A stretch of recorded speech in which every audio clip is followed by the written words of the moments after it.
wanna know everyone you know, then we might fight, yeah.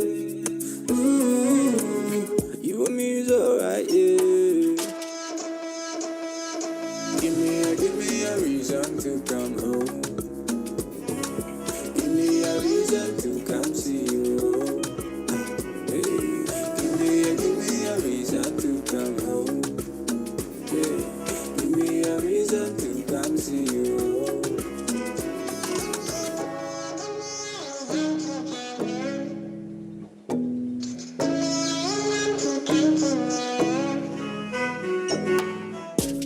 They gon' chase you, but I won't let them face you. Yeah, my baby, embrace you. Only thing I confess, you're the exclusive good side. Nobody see me this high. Over the ocean, you and I. Give me a reason to come home. Give me a reason to come see you. Give me a reason to come home. Yeah. Give me a reason to come see you.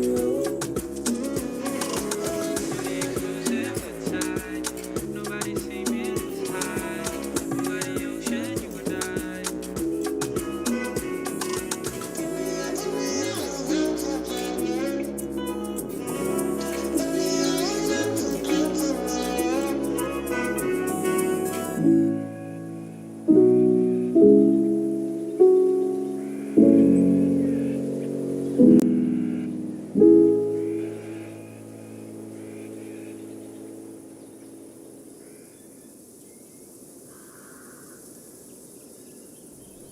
Well, hello and welcome to everybody to this surprise stream that I put together right now. And if we have a look right now, we are in the middle of nowhere. Okay, now if you hear outside, there might be a little bit of thunder going on because there's an actual thunderstorm outside here right now, and I'm hoping that doesn't mess with the connection. But welcome to the middle of the Serengeti. As far as we're concerned, there's not much going on out here. And off to my left here, we have the almighty Cessna Grand Caravan. There we go. Okay, so this is in the Nature Air livery. It's one of the few liveries I have here of the caravan. And we're going to be heading out to Arusha this today.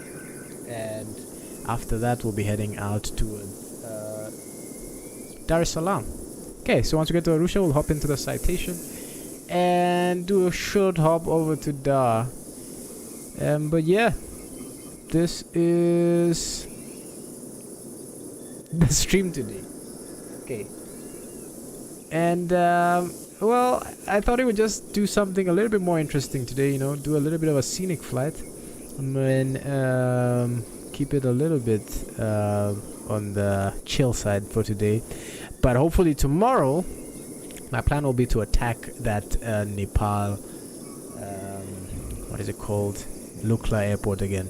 Because the last time it was a horrible fail. So once I'm done with the stream here, I'm going to go and practice a ton. And hopefully the next time out, I'll be able to make that smooth landing. Okay, let's head into the cockpit. Okay, so right now, everything is... Oh geez, there's lightning outside. What is going on here? Okay, looks like one of the switches is is flipping out on me.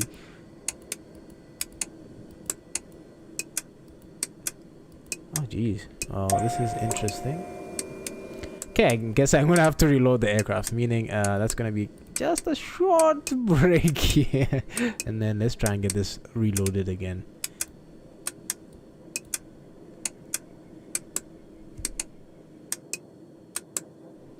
Let's have some chill music in the meantime as we get this sorted out.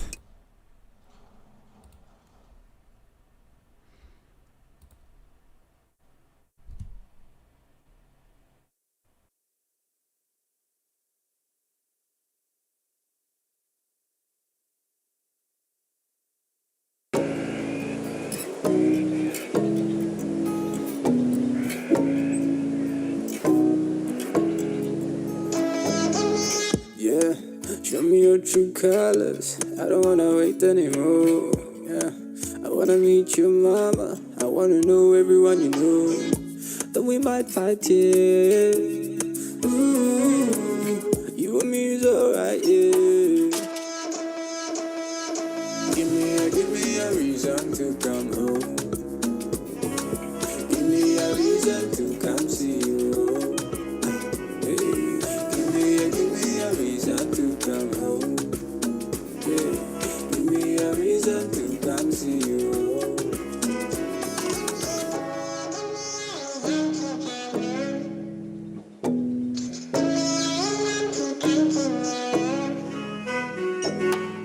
On the road they gon' chase you, but I won't let them face you. Yeah, my baby embrace you.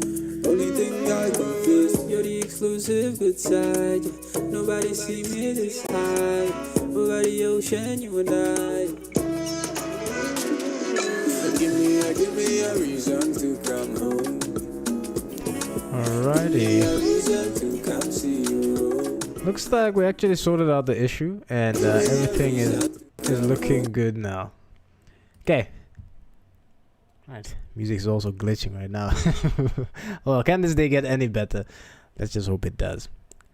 Alright, so we are sitting here in the caravan right now.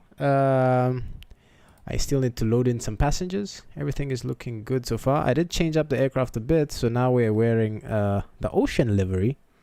But it shouldn't affect us too much. Okay, so today's flight will be from out here. I think this is Motoro, something like that. It's a random airport in the middle of nowhere, and I'm guessing this road out here leads to a lodge or something. Okay, so that's what I'm thinking is the issue there. But other than that, everything else seems all right. So we are going to start her up. No, correction, we're gonna load up some passengers first and then start her up. Okay, right, so let's quickly go into the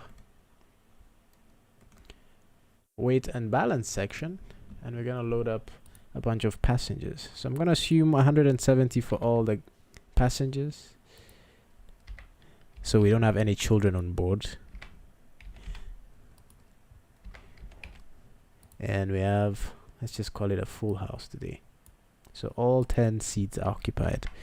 I'm not sure if that's gonna give that's gonna keep us within the CG range, but if we're out of range, it will let us know. Okay, and just to be sure, I'm gonna load some cargo in the cargo pods at the front, just to make sure we're well within limits. Fuel doesn't need to be this high, so I'm gonna drop it to about 40%. And weather's looking beautiful out today, but I want to give myself a challenge.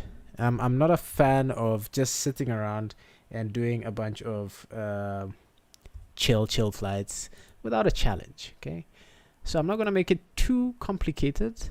Let's just change the weather to something a little bit more complicated. Okay, but this is a little bit too much. Okay, so let's see. We're gonna have this have a little bit of scatter to it.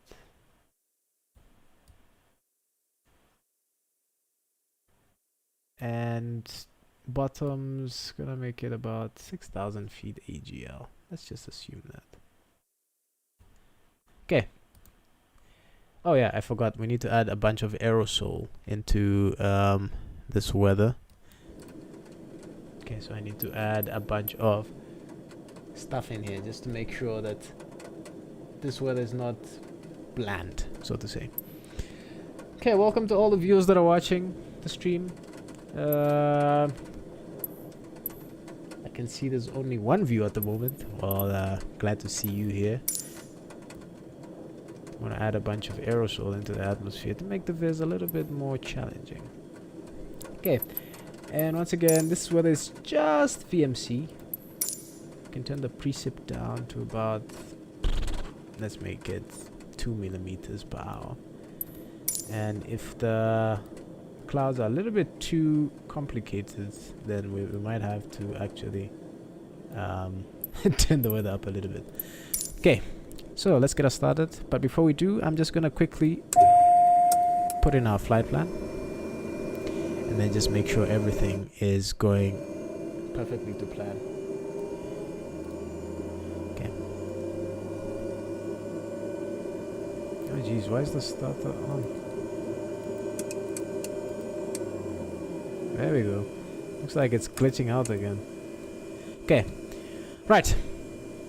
So flight plan, we're going from Hotel Tango Oscar Hotel. I'm not sure if that's the actual ICAO code, because I know Flight Simulator does tend to do its own thing with the codes. Okay, Hotel Tango Oscar. Hotel.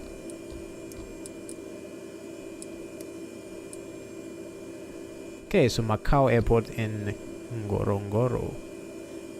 I don't know if this is in a restricted area, because I know in Tanzania there's a Ngorongoro restricted area. So I hope I'm not in there, or I'm just mistaken. I'm taking off runway 11, and we're heading towards Arusha, which is Hotel Tango Alpha Hotel Tango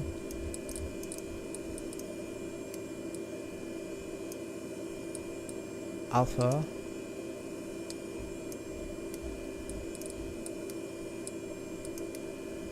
oh jeez, why did I go that way? There we go. Alpha Romeo.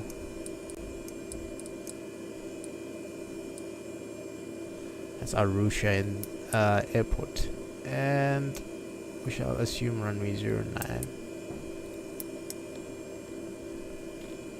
Okay, I can just quickly check the wind using my VFR map here. So according to this, we're in Macau and wind is light northerly, so any runway 09 or 27 will work, and our flight plan is completed. Okay. Right, let's start this baby up. So we're gonna turn avionics 2 off, ignition on, fuel pump on, and starter engaged. Oh, negative. Need to turn our fuel on first, and then prop can go full forward, and then mixture is idle cut off. We can start the engines now.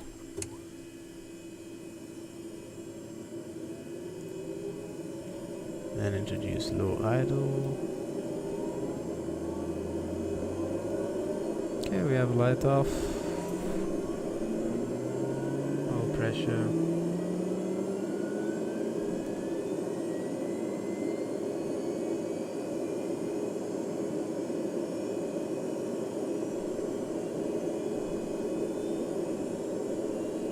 Okay, looks like we have a successful start. Starter can come off, fuel pump can go to normal, ignition can go to normal, avionics can come on, and we can go high idle. Righty. While we're at it, we're just going to make sure everything is set in here. So I plan to cruise at flight level 115, though it's a very short flight because of the high terrain in the area. I think 115 is a safe bet, because anything above 12,000 I'll require oxygen, and I'm not sure if this aircraft actually has oxygen in here.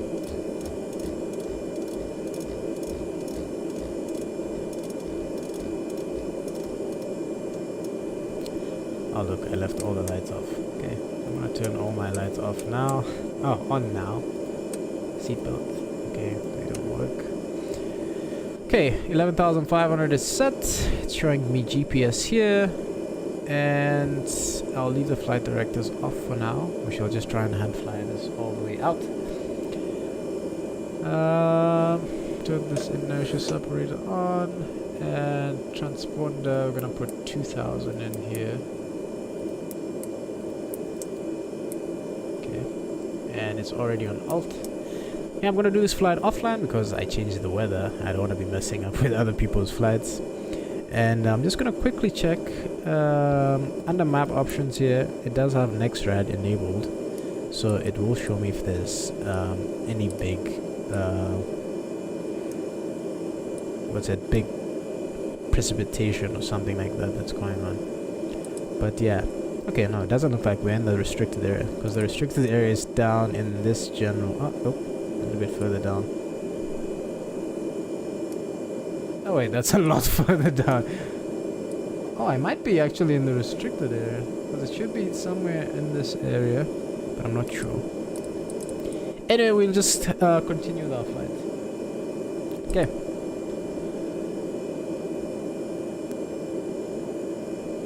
Alrighty, looks like everything is good. Flaps are set. Let's just taxi onto the runway, so my parking brake can come off. Bring my power a little bit up. Taxi onto the runway.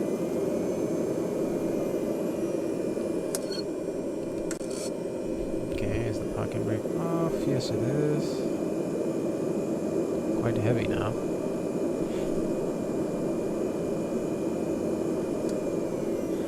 Oh, looks like my rudder pedals are not working. I'm gonna need to connect those now.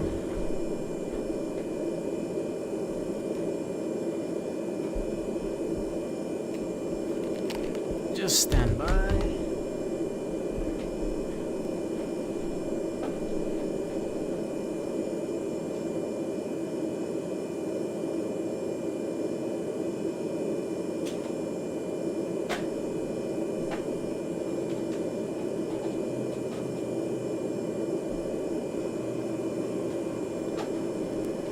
Righty, we're back.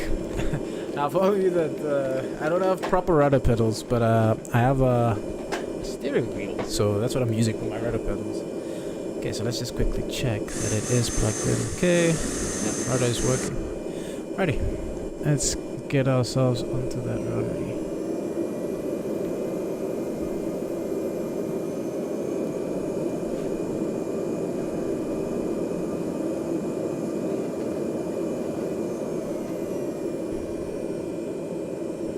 Plan of action is to bring that engine all the way up to takeoff power, holding the brakes, and then we will get her airborne. So our speeds are posted already here. Rotate 70, climb out at 95, but I'm just gonna climb up a little bit faster than that. Okay, so we're gonna set our engine power. Looks like everything is good for takeoff. Lights, camera, and action. Okay, I'm just gonna square the heading back. There we go. It's runway 28, not runway 10. Righty, here we go. Hold the brakes, bring the power up.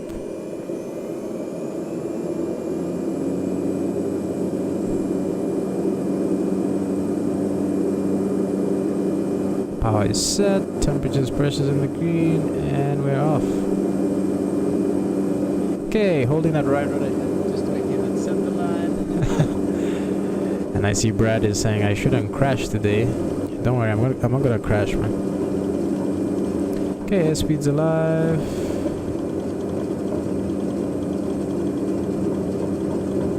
I'm looking for 70 knots.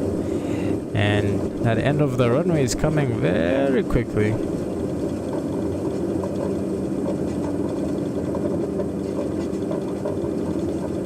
Okay, we're continuing. 70. Oh, geez, that's a lot of back pressure. Okay, we're airborne. Just keep her nice and low until we get our VY speed. Looks like we're out here in the middle of a forest.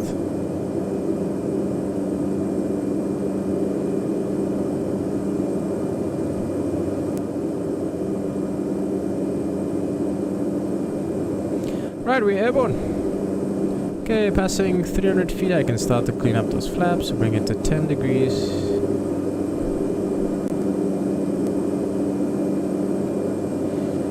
And we're gonna bring it all the way up. Okay. And then we're gonna start a right-hand turn. Climbing turn onto the right downwind for our departure to the east. Overall, not a bad takeoff.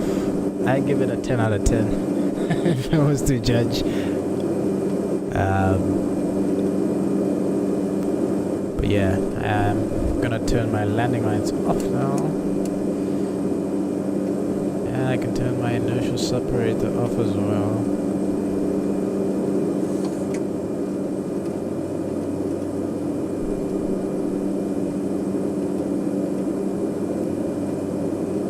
And the viz is ridiculous. I think I went overboard with it.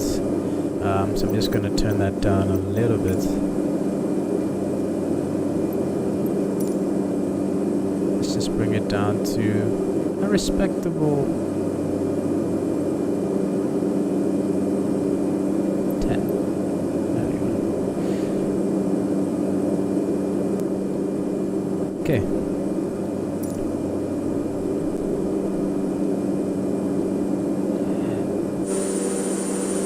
This is a really beautiful place. I really want to go here.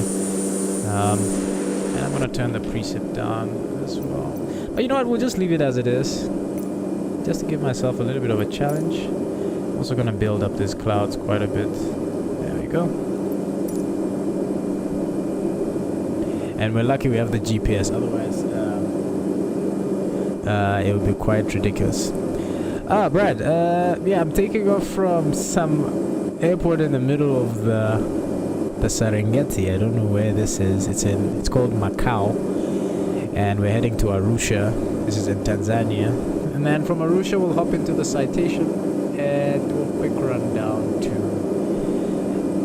Dar-Es-Salaam. So that's the plan of action today. Okay, and you have a look at the back here. We have all our passengers enjoying the ride. I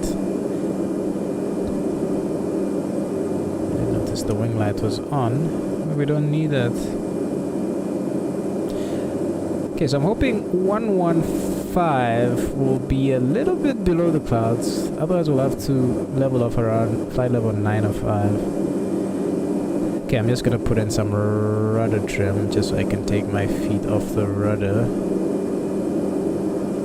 Jeez, it's very sensitive, the controls here.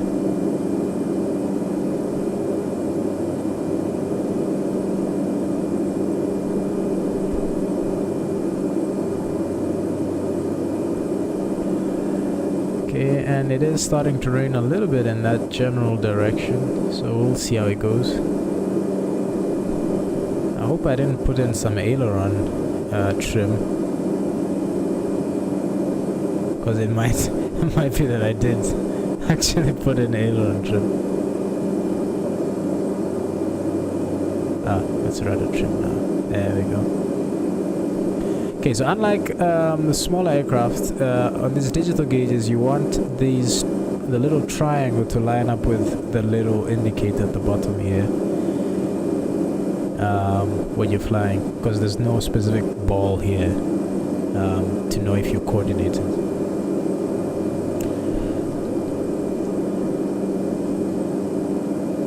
But it's a very beautiful place. Wow, I definitely need to come out here at least once, just to try something, just to say that I've gone to the bush, because this looks amazing. Okay, now looks like the weather in front of us is not quite what I would call ideal, but we'll deal with it, okay? Because that's what we're trained to do. We're trained to deal with these things.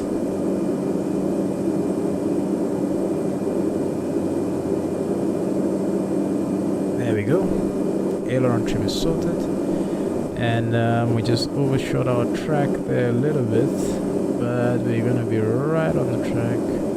Okay, so 11.5 might just skirt the bottom of the clouds. And then we'll level off there and we'll see how it goes. So I'm looking for a track of about 090, so pretty much direct east of here.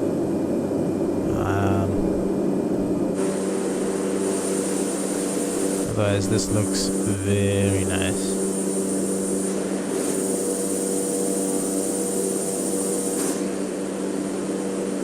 Okay, I can just make out the outline of the mountain there. Meaning because I know there's quite a few mountains here. Okay, so just for reference, I'm just gonna pluck a little terrain map in here, just so I can know if I'm getting too close to mountains. Okay, so you can see there's a little bit of yellow there. So if we stay on track, we should be well clear of the terrain off to the left there. Okay, we have that little peak there, but if we remain on track for now, we'll go straight towards it. Okay, and I'm just gonna turn off the synthetic vision. Just keep it on normal HSI. Yeah, just to make life a little bit more difficult.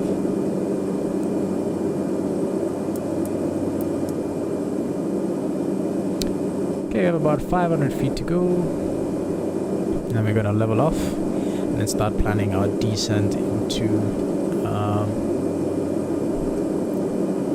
Arusha. Okay, just a few rain shafts here and there, but nothing too serious. Okay, there's 11,500. Okay, I might need to take out some of that right rudder trim, because we're about to level off here. Okay. Leveling off now. Just gonna apply a little bit of forward trim.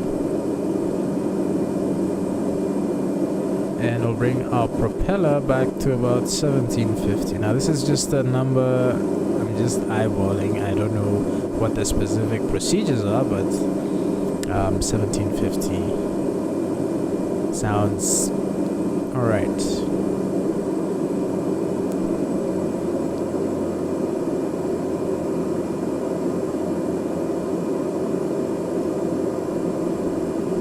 Okay, there we go, 1750.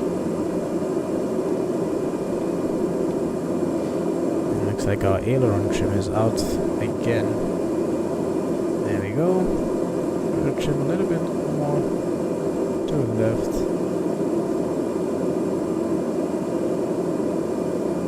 Oh, geez, we climbed quite a bit, eh?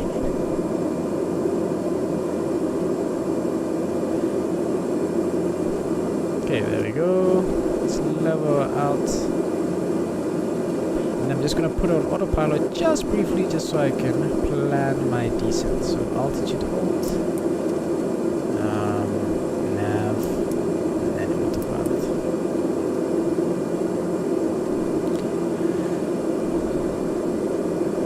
Like she's doing the right thing.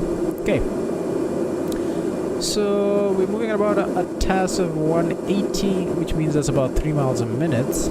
And Arusha, I'm just going to pull up the details here.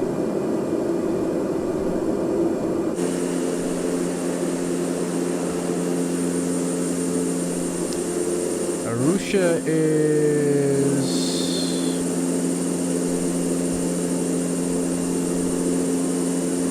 You see there's there's that glitch that causes the textures to turn pink.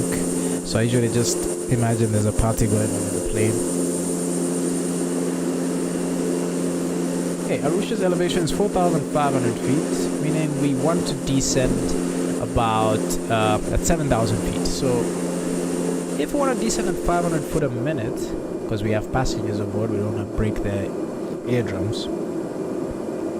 It's going to be 14 minutes, and 14 minutes at 3 miles a minute is, let's see, that's 42 miles. So once we have 42 miles from our destination, in about 40 miles, then we can start our descent. And by then we should be clear of most of this terrain. As you can see, we're flying into some rain here. We might need to go a little bit to the left here, where the vis is better, or a little bit to the right here. But otherwise everything looks good. Okay, ETA is about 30 minutes. 30 minutes we should be on the ground, or less. And then we can jump into the Citation and then head towards Dar-Es-Salaam. Okay, I set myself such a gloomy day. Okay, I'm gonna turn down the aerosol just another touch. Let's bring it down to 7. Okay, 6 will do. Okay, so this is all just precept then. Okay, but out here we're in the middle of nowhere. If you have an engine failure here, well, the best bet is just staying in the aircraft after you land. Okay, here's a little dam here. And let me just check on the view of our map what dam this is.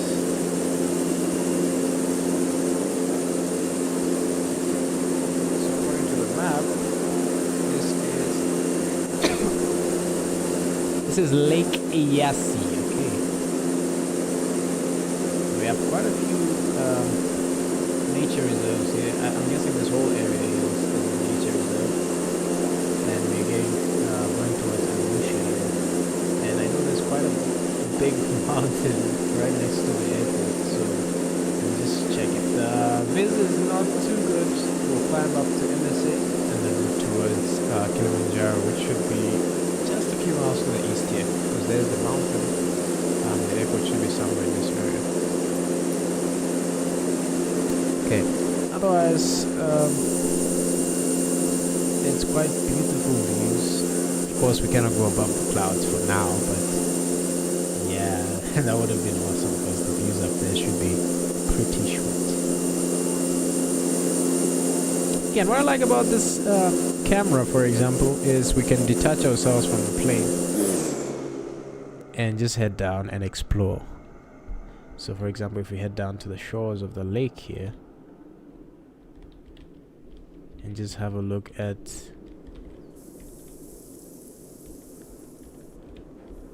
the scenery from down here. Okay, you have your mountain ranges over there, and I don't know if there's much going on around here. This should be a nature reserve because I don't see any houses or anything.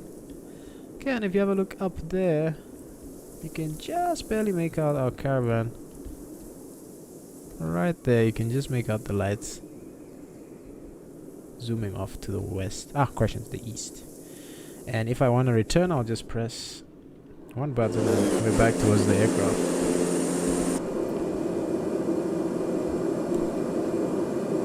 Okay, let's just take a walk through the cabin as well. Just want to see what goes on at the back here.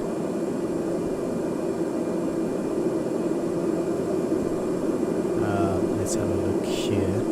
Now it's a little bit tricky moving through this cabin. So I'm just going to go to the back here.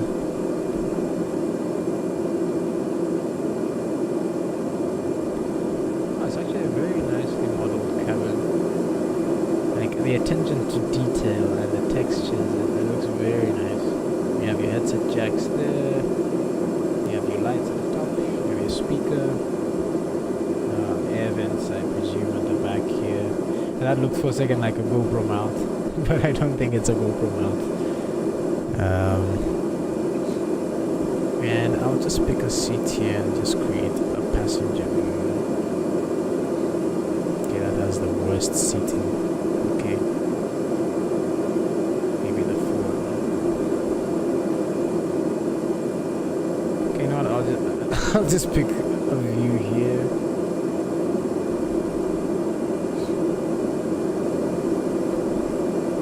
Save this as our passenger view.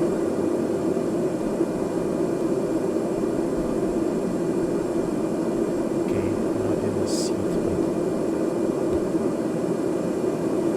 but it would be nice to actually see the wing strut as we are flying. Because I'm guessing that's the whole point of the caravan. Okay, a few of my friends that I've spoken to that actually fly caravans have told me it's just like a big 172. So if you have any experience in the 172, you shouldn't have any issues getting accustomed to the caravan. Okay, but beautiful scenery.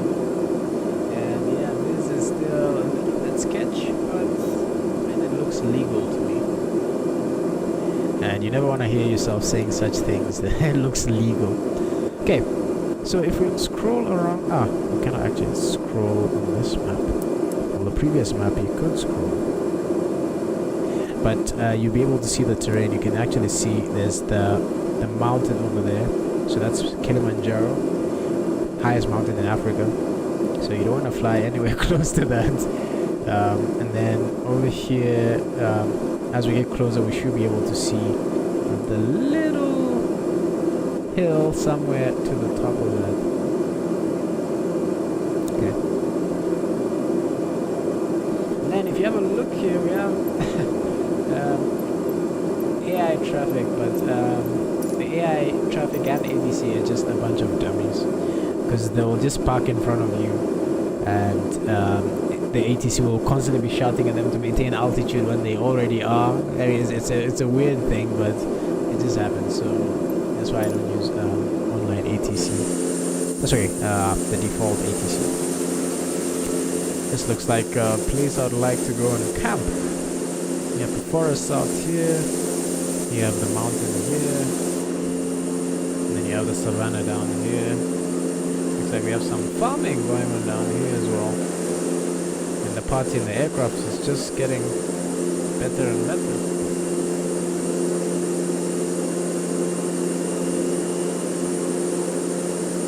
Okay, so we do have some civilization here, so if we had any issues, I know we won't have any issues with getting rescued. Because there's a nice long road there. Though the problem with the roads is usually there's power lines alongside the roads, but out here, yeah, definitely you will have power lines, but I won't encounter it too much. Otherwise, if anything else went wrong, we have the farms here to deal with. Now this here is a patch by the sim, so part of the satellite imagery, some of the areas, especially out here in the rural areas, are blank. There's clouds on there. So what they did is they just covered it up with this generic landscape, hoping that it would fit in, but it sticks out quite a lot. Okay, we have some good fields down here, so if you have any engine troubles, we are good to go. Okay, so we're supposed to start our descent 44 miles from the airfield. It's about 64 miles. And once we get about 45 miles, we'll start our descent down. Though the speed might pick up, so let's just make it 47 miles. Let's give ourselves an extra 2 miles, just so we have some time to slow down, and we don't end up right on top of the field.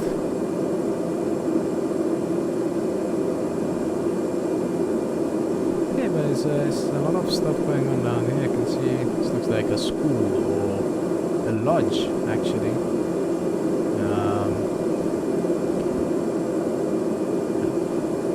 Have some. Oh damn! This place looks epic.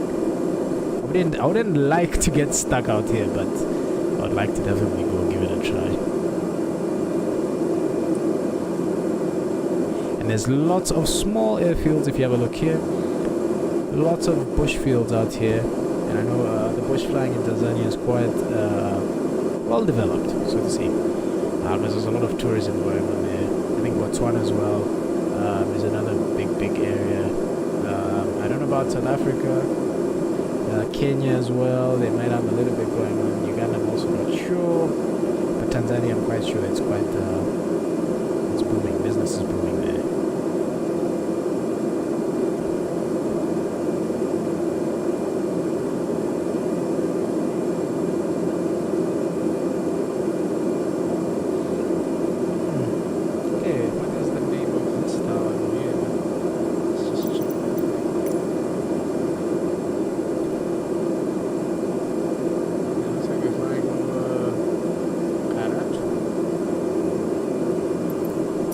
Quite a big town. You have a soccer field. It looks like a soccer field to me. But that's quite a big soccer field. And then a bunch of of stuff going on here. There's actually a lot of people down there.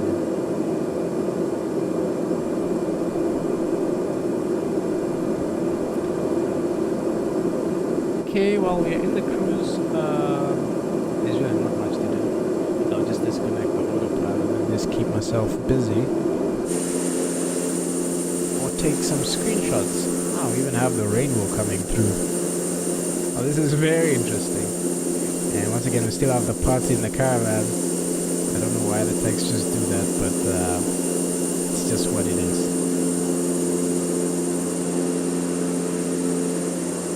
Okay, and you can see some remnants of some cloud shadows in the satellite imagery.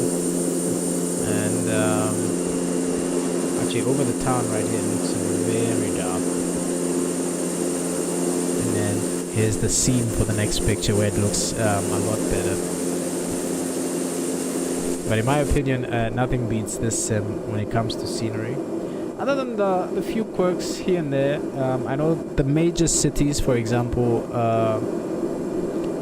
New York, the big photogrammetry cities where they actually went through and did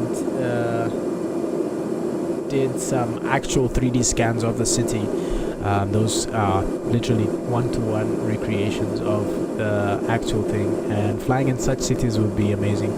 And the development team has come out with a bunch of updates, world updates, where they update some cities, some landmarks out in specific areas. So there was one for the Nordics, so we have Norway, some of the Scandinavian countries, then there was another one for the US as well, Japan. I think Japan was the first, but it does add to the realism. I'm still waiting for the African update, because I predominantly do most of my flying in the sim in Africa, so I'm waiting for that update to come out. See maybe if they can update some cities or some bush locations. That would make it a lot better. Okay. Otherwise, I see some third-party developers as well going in and doing their own thing, making sure or trying to beef up or spice up the sceneries in the area. Okay, there's that little ridge that I was worried about. Okay, so I'm hoping we can squeeze off to the left here. Okay, I'm just going to pull out the map and see what the terrain is like. Okay, so this little hill here should be this over here. So we're going to clear that with ease, and then we can descend pretty much straight forward. Just try not to drift too far left of track. Here's the little mountain I was speaking of, that's right next to the airfield. And off to the right of Kilimanjaro here, you have the Kilimanjaro Airfield, which is right here, Hotel Tango Kilo Juliet. So if the weather's not looking too good here, we can just head into Kilimanjaro. I'm actually going to pull up the plates just so I can brief an approach if I need to.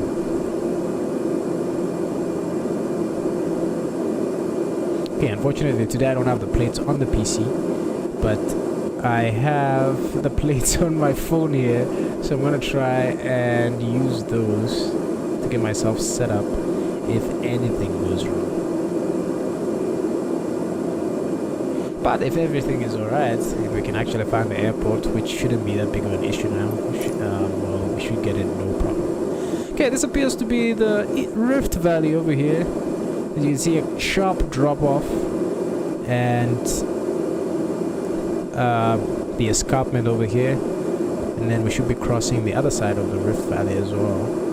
And this Rift Valley usually has lakes. Okay, there you go, there's a Rift Valley lake in it. And judging by this terrain here, let's just check the terrain. Yeah, you can actually see it quite clearly. So we have the Rift Valley going up and down through here, and this is the eastern side of the East African Rift Valley, and it goes all the way up. And usually you have a bunch of mountains to the side, some volcanic activity, some range mountains. Sorry, what are they called? I'm forgetting my geography. These mountains due to compression. Oh, okay, Brad, that's a good idea. Next video we shall try to fly around the 7 wonders of the world. we'll see how that goes. But the video for tomorrow, or the live stream for tomorrow, I want to go back to Nepal, try and shoot that local approach, and hopefully get it again. Okay, we're well past our top of descent, so I'm gonna start going down. I got too busy trying to explain the Rift Valley, and I'm just gonna bring it up to 700 feet per minute. Just bring my power back just a touch.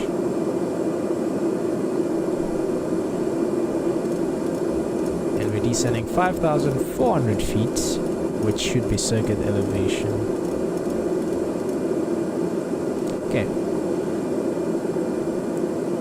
Now we should clear this range comfortably. Okay, now we also have the western side of the Rift Valley, which runs through Uganda, and it goes all the way down this western side of the country. So we have this lake here, we have the ranges here, and then continuing down via these lakes here, all the way down through Lake Tanganyika as well, and then continues down towards Lake Malawi here. That's where the two Rift Valley sides meet up, if I'm not mistaken. And you can tell by a bunch of lakes that are in and around the Rift Valley. Okay, looks like we might actually need to brief an approach. Okay, so let us see.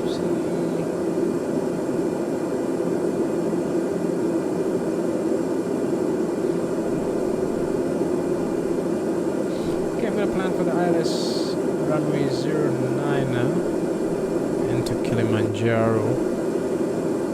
If I cannot find the airport here. Okay, ILS 09 a high level.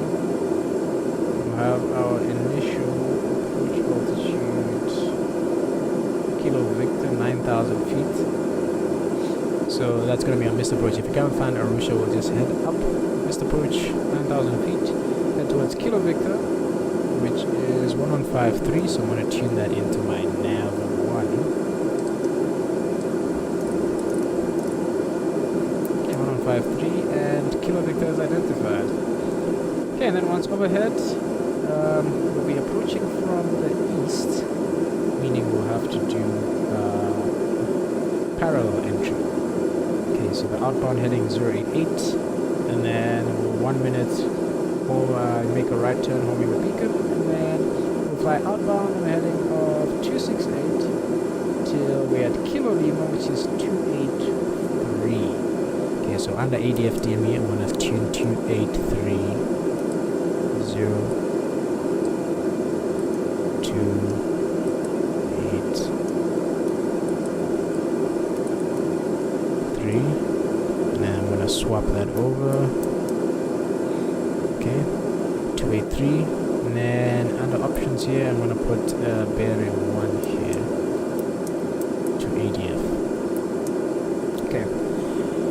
Right, so once we are overhead Kilo Lima, we're left turn heading 228, 1 minute, right turn 048 to intercept Kilo Kilo, which is the localizer.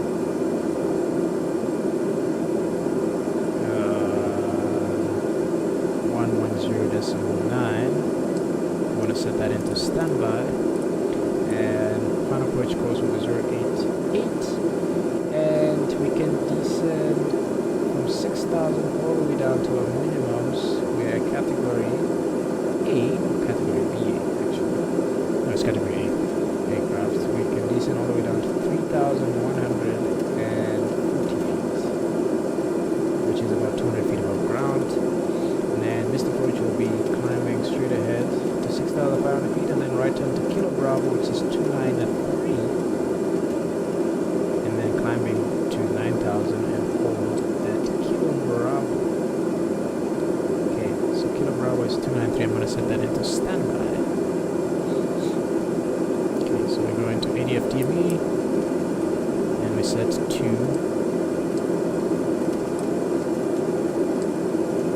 9, 3.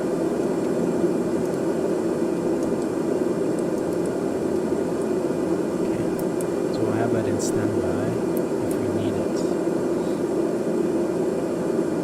Righty. But looks like the weather's cleared up. I can actually see Kilimanjaro all the way that way. So we have quite the viz. And you can see on the terrain here, we have a lot of terrain around us.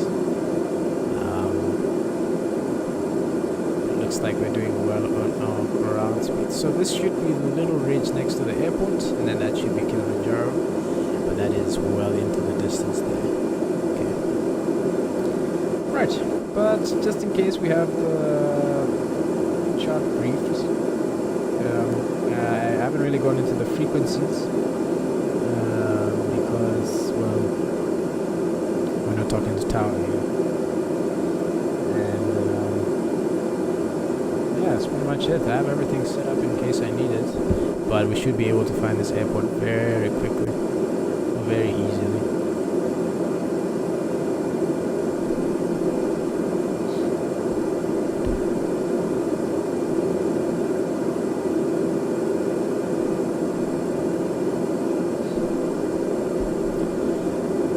Okay, we have 2,000 feet to go. I'm going to disconnect the autopilot. Looks like we have some issues with the trim again. Oh jeez, why did I play with the trim?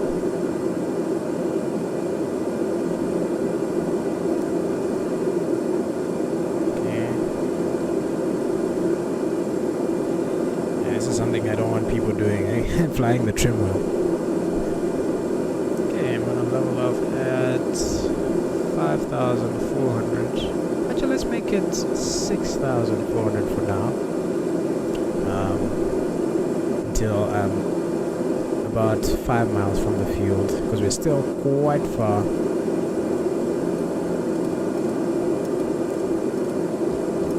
So 6,400. So about 500 feet to level up. And I'm just going to keep an eye on this terrain map. I haven't seen something.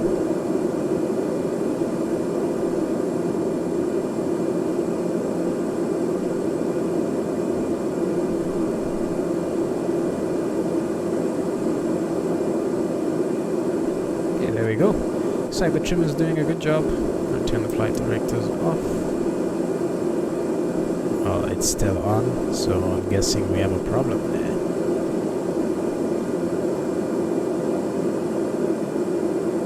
Okay, judging by the terrain, it looks like the terrain is rising, so I'm going to level off 6,500 feet actually, until we're about,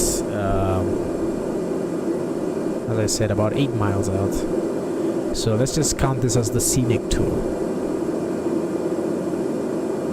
Am I mistaken? This actually might be the small mountain next to Kilimanjaro, meaning, because judging by the terrain here, yeah, it's right next to it. So Kilimanjaro is behind that. Wait, I'm confused. I don't know if it's this one or that one. Okay, we'll just see when we get closer. Okay, looks like Kilo Bravo is identified.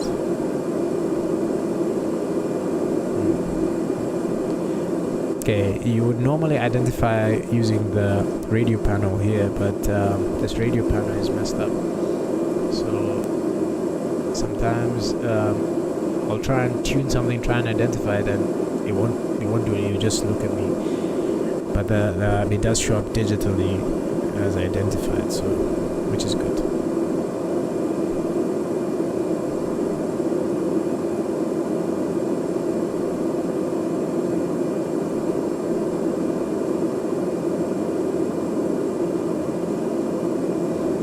Okay.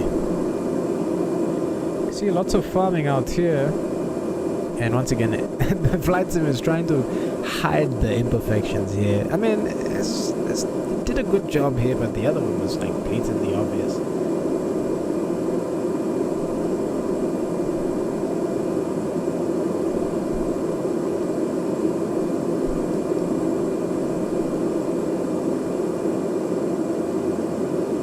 Okay, if it was failure now, well, that would be quite an interesting choice, because we have the dry riverbed there.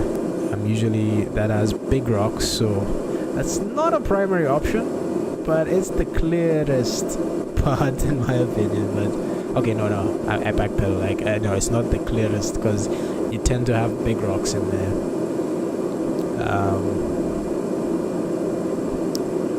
So maybe a farm. This farm off to the left looks like a good place. And in this case, I'll just plant it into the farm and we'll walk away. I mean, the passengers' backs will be a little bit sore after the landing, but any landing you can walk away from is... There we go. Okay, looks like we have another watering hole here. And another town here, so we'd have help if we got any issues.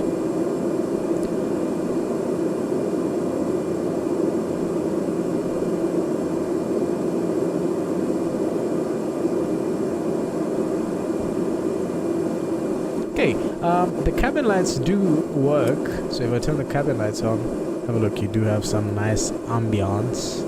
And in the dark it's actually quite nice because you can look back and check what's going on in the back. I don't know what this is. Might be a lodge here.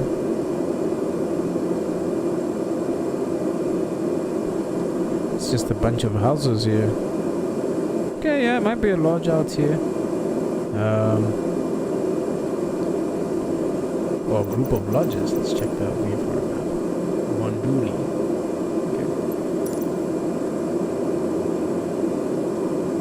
Okay, we're about 9 miles from the field. I'm going to continue my descent down to 5,400. But you know, let's make that 4 miles from the field. We'll head down to 5,400 and we'll do a Windsock inspection. Okay, so as this is a turbine aircraft, when we're approaching controlled airspace, and in this case this is controlled with air quotes, we cannot go faster than 200 knots. But we're well below that. Okay, I think I make out the hangars over there. I've told a couple of people that it's much easier to find the hangars than find the actual airport. So if those are not the hangars, those might be warehouses, but we'll see. Okay, we can start our descent now. Let's keep it 500 feet a minute down to 5,000.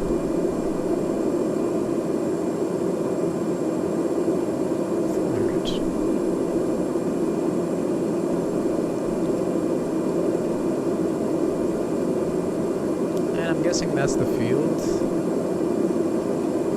Okay, we have 1,000 to go. And that's the mountain. Jeez, it's way bigger than I thought.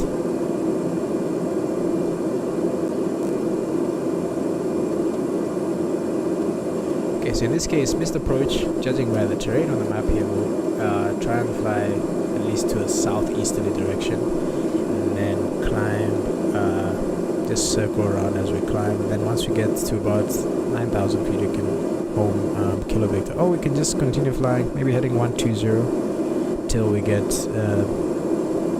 clear of this mountain range, and then fly towards Kilo Victor. So I was wrong. These are warehouses, or they might be. It might just be the game mistaking something for warehouses. Oh, actually no, it might be a field there. It looks like a runway. That's not our field. Our field is straight ahead. There we go. There's the runway. Looks like the same. The descent worked out quite well. Okay, I'm just gonna route overhead. Check which direction the wind is pointing. Up here, looks like it's northerly 10 knots. So just as we expected from the map there, and because I set the weather, it's right where we expect it to be. And runway 09 looks like it's an uphill runway, so we're just gonna check the windsock here quickly. Put her down.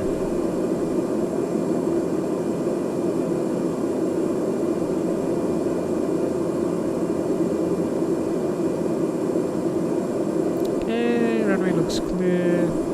I don't see the windsock. Don't think it has loaded in yet. There's some people driving next to it. So we're going to join the left downwind for runway 09.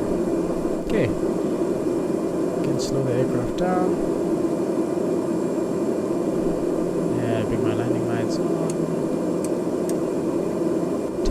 to brace.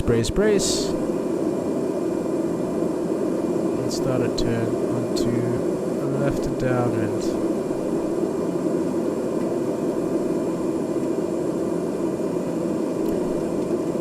Alrighty, now I'm gonna go flaps to 10 degrees.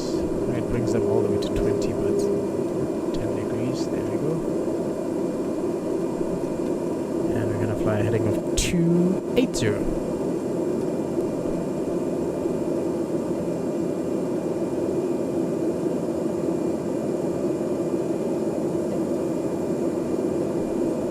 Oh, correction, 270, not 280. Okay, that puts us on a good downwind. And just looking out the window, we have some good distance to the run. And we're gonna have quite a crosswind from the right. It's 10 knots. 10 knots is not too bad. And considering we're quite heavy, the wind shouldn't be an issue. Let's have a look at the runway here quickly. Okay, it's about 45 degrees. I'm gonna go 20 degrees of flap.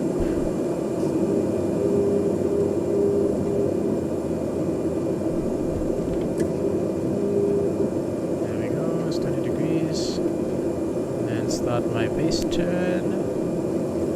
I'm gonna pitch for about 90 knots. And final pitch for about 80 knots. Add some power, and I can go prop full forward. Still quite high now. Can just continue that turn onto final. Yeah, overshot it a little bit, but that wouldn't hurt. I'm guessing the crosswind did play a factor. I did not judge it well enough. Okay, I'm gonna go full flap. Okay, feet on the rudder. And I'm pitching for about 80 knots. This is a terrible approach. A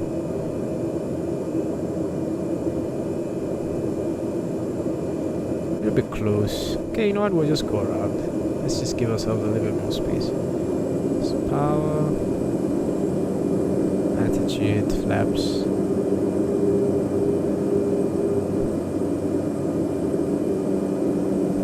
Positive rate. Can take the last notch of flaps out. And we're gonna try again. Yeah, that was very terrible.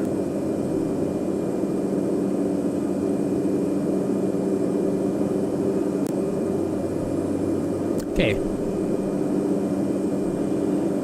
Clear left, clear right, let's start the turn.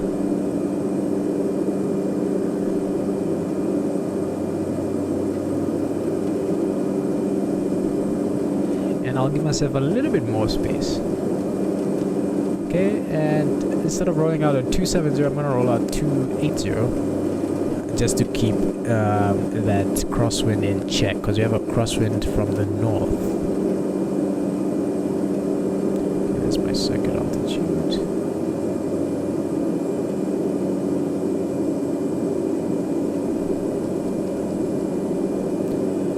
Now on the left downwind.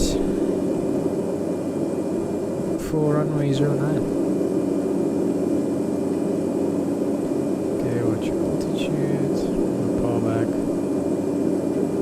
Okay, I'm gonna roll out 280. There we go. And then we can go 10 degrees of flap.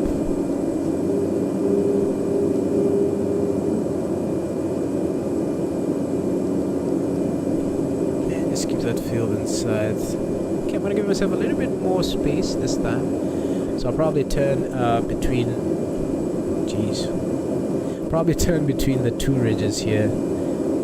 Make that my base turn. Then I'll pitch for about 90 knots on base, and then about 80 knots on down, 80 knots on final. Okay, I'd say that's about 45 degrees.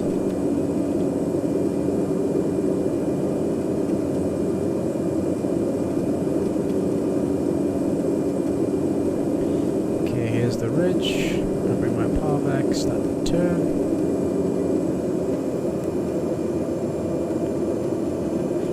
pitching for about 90 knots. Flaps are 20.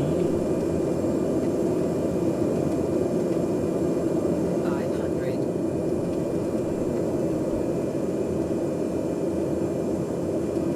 Once again, I'm going to make this a continuous turn because of that crosswind. I don't want to overshoot this time again. Okay, still a little bit higher. Going to pull the power back just a touch more. This time we're turn sooner than I think because we have that crosswind to deal with.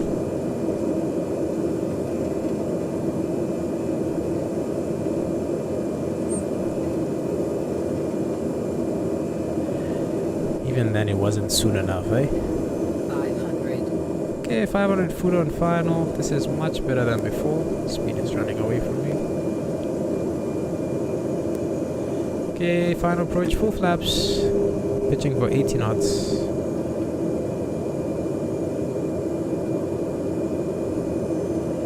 And then be aware of that uphill. So you might need to start the flare a little bit earlier and cut the power a little bit later. Okay, we go about 80 knots. A little bit slow. There we go, it's looking good.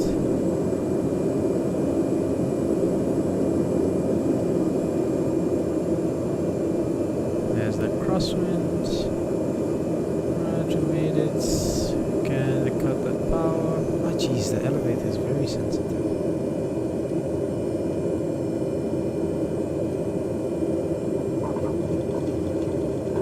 Give it the right rudder in and opposite aileron. Welcome to Arusha, gentlemen.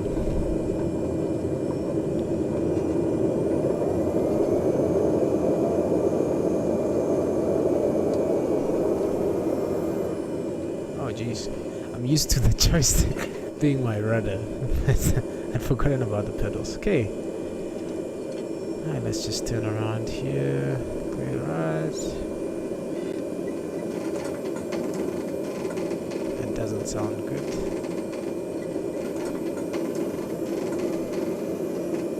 We're still on the runway, technically speaking. Alrighty. After landing, flaps can come up. We can turn our strobes and our landing lights off. And transponder can go off. Or stand by. And everything's looking good. Well, everybody, welcome to Arusha. Looks like we have a terminal building here. I don't know what the actual terminal building looks like. This is a generic terminal building. Okay, usually we have marshallers here, but I'm not sure what the marshallers, where they are. Usually they'll do like crazy things. Like they'll just pop up and then they'll taxi you into the building with no shame whatsoever. Okay, I'm just gonna park right here.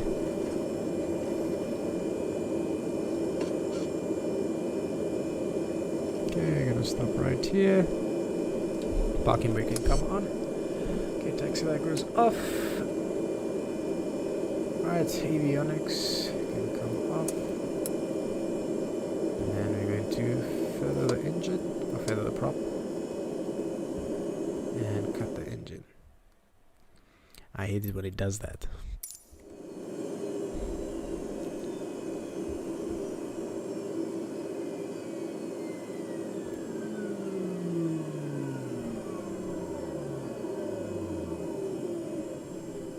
And the battery can come off.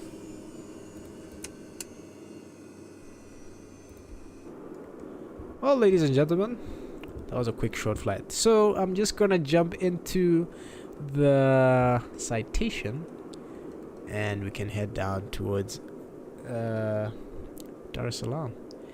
Now I'll probably use live weather in that situation, but yeah, I'm gonna be right back. It's just gonna be 2 minutes getting to Citation and we'll be right back. Right, I'm just gonna leave some chill music for you guys to enjoy.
Ladies and gentlemen, welcome back to Arusha, where we have the Citation CJ4.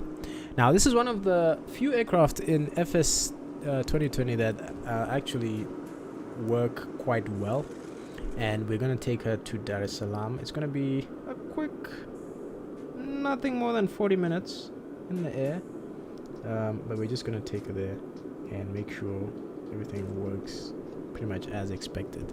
Okay, now I put it on live weather because the flight planning program that I use, SimBrief, actually uses live weather. So I don't want to have any calculations off or any stuff that they have calculated mismatching. And I know FS 2020 has the issue of keeping the visibility 100% the whole time. So that's going to be an issue as well. But we'll just take it as it comes, eh?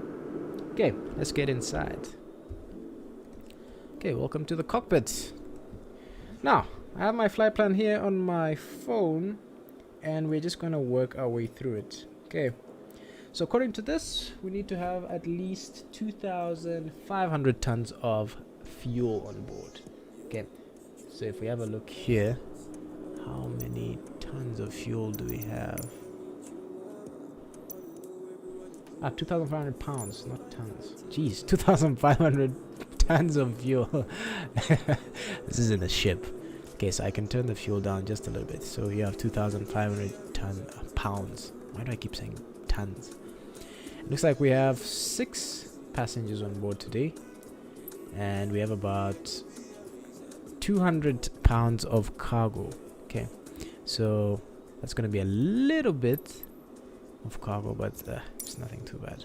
Okay, now I did study some of the manuals they gave. Though the aircraft is not fully modeled in its entirety, most of the major systems are modeled, so most of that stuff is actually true to the actual aircraft.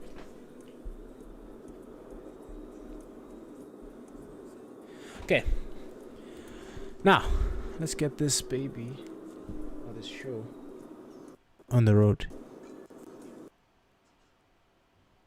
Okay, I'm just having some issues here with my audio.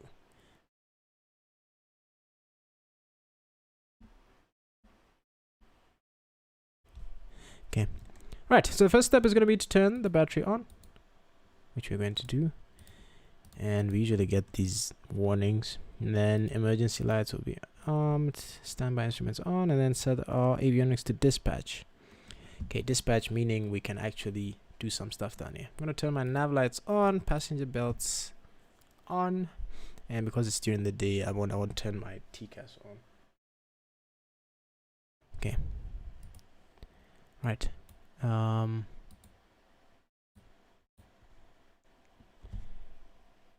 Let's have a check here.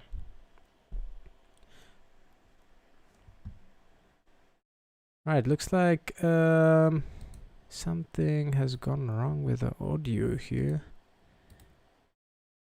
So I'm just going to reset one of my programs here, and then we see how it goes, because it looks like everything went dead again. Okay. So A1 is going to be headphones.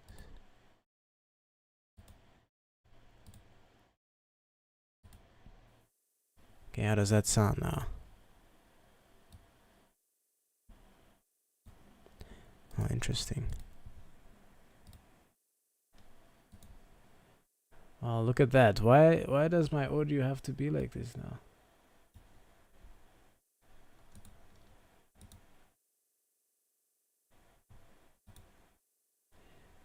Let's have a look here.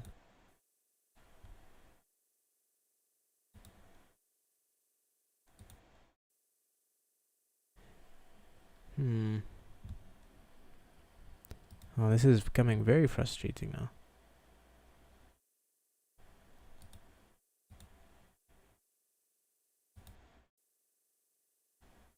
Oh, there we go. Okay,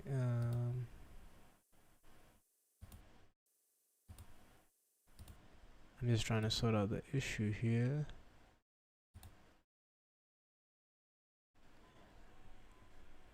There we go.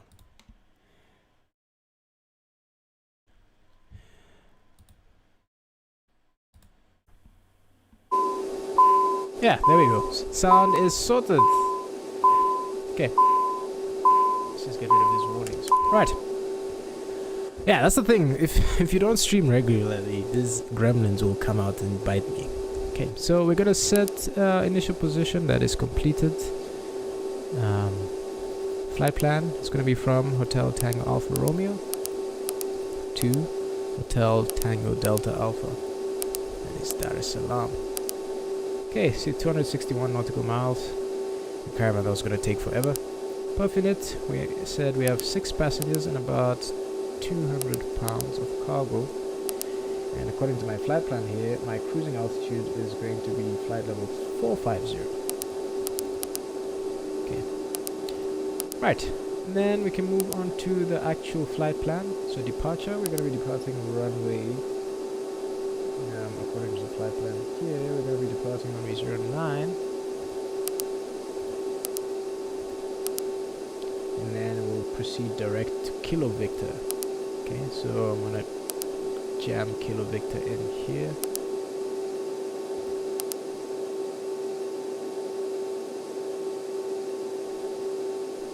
Okay, Kilo Victor. And then from Kilo Victor, we're gonna go via the Lima 434. That's the name of the airway. And then via the Lima 434 on towards Oknes. Okay, Oknes. And then from Oknes it will be following Upper Lima 445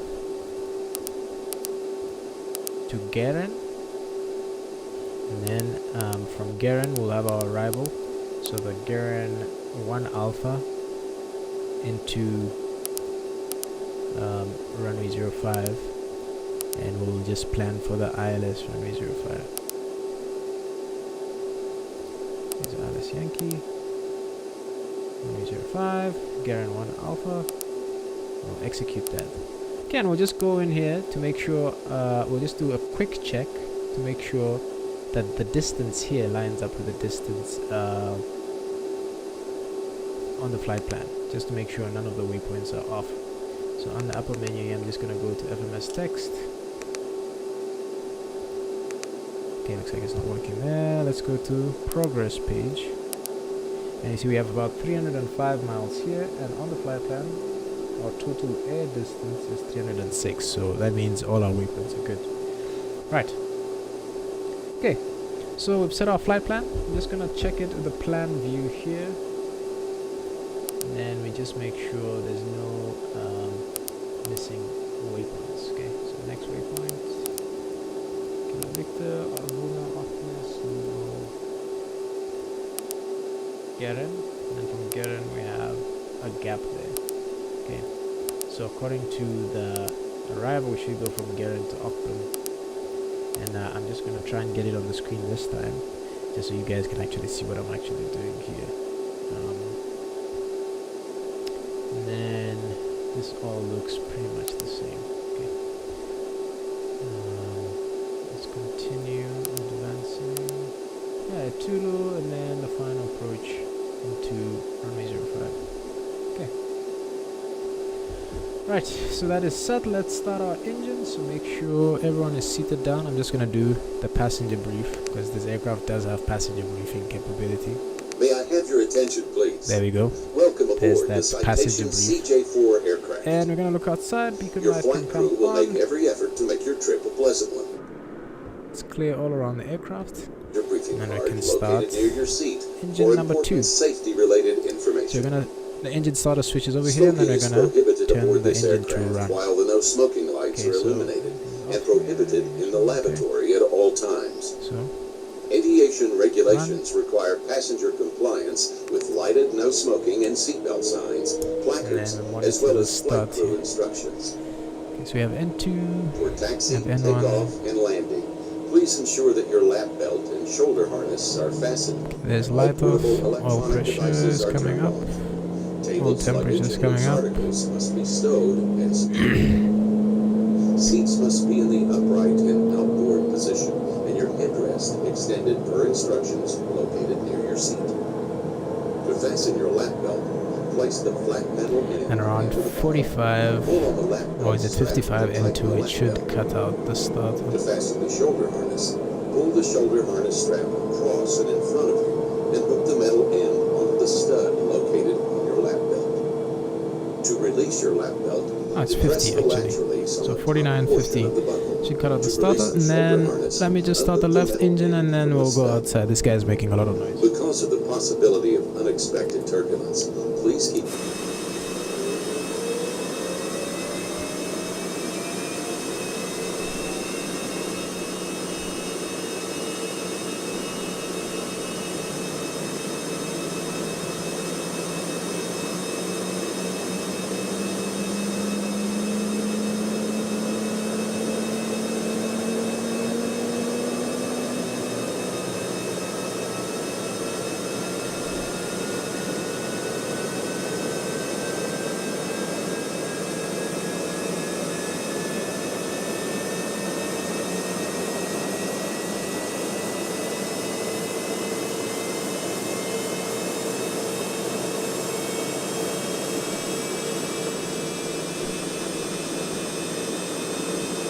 That is one thing I'll give this game. The sounds are absolutely amazing.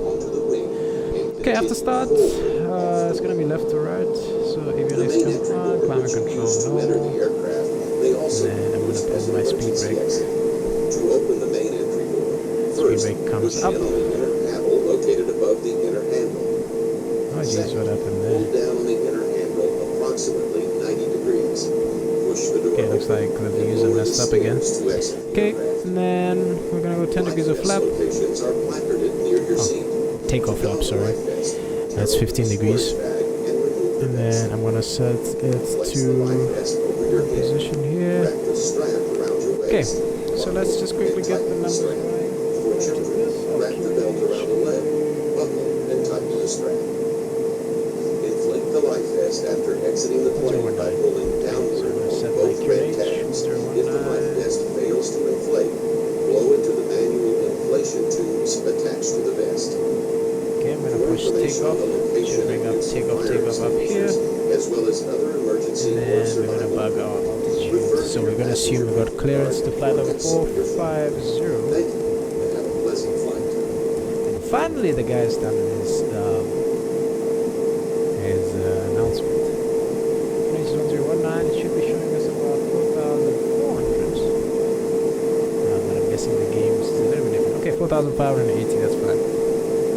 That was my bad. Okay, so that is set. And then we'll have nav armed. After takeoff. So nav one is armed. And then we'll just go to the next page here. Okay, so the yokes are removed for ease of use. Because it does tend to block whatever you're doing. Okay.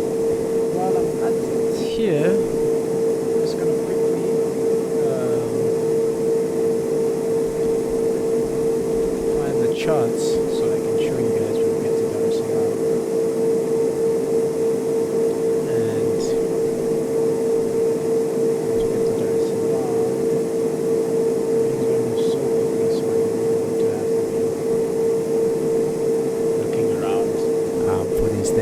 could actually just have it loaded. I mean, in the real aircraft, I would have the charts down somewhere, so I wouldn't have to wait too much for those things. Okay.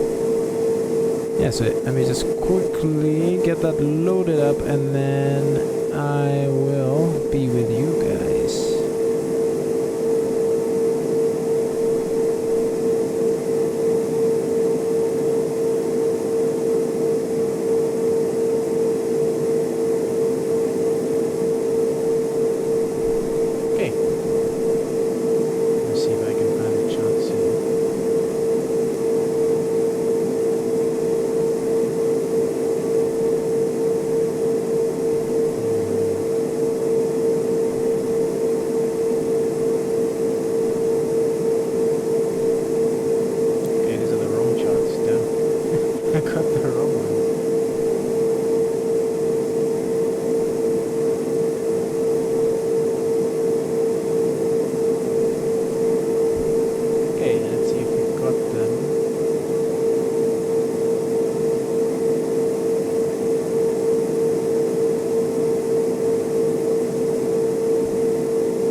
Okay, looks like I got the charts, but these are a little bit outdated, so we might have issues there.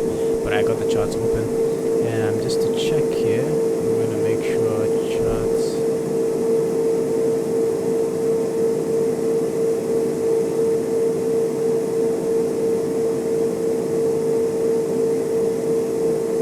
There we go. So our charts are open now. Okay. So if I need to move them, just move them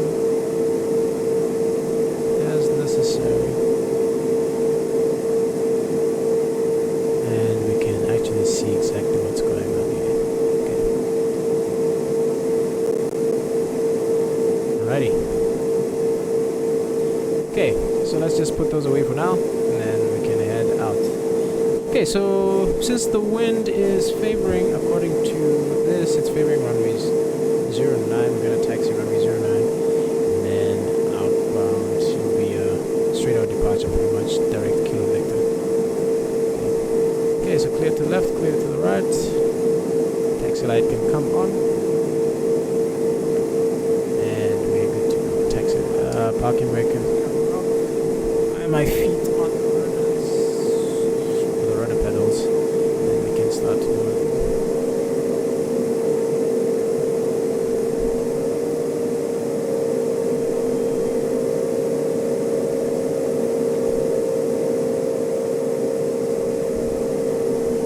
According to the manual that the modders gave us, this aircraft should be taxied below 20 knots and turns should be done below 10 knots.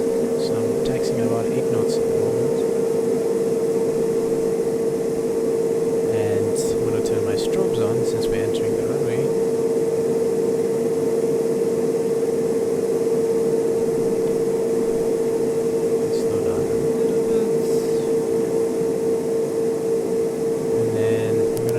Transponder onto alt, and squawk, make sure that is 2000. There we go.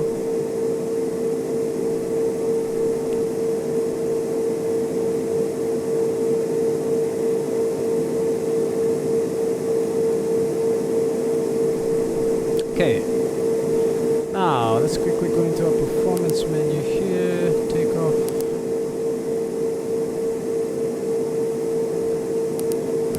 1019.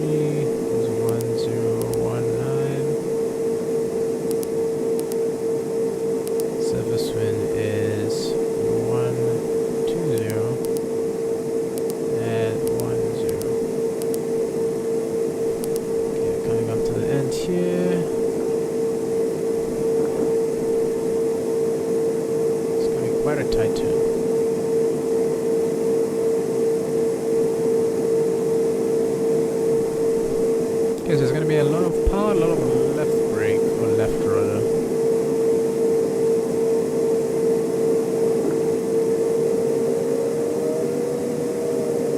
she actually turns quite well.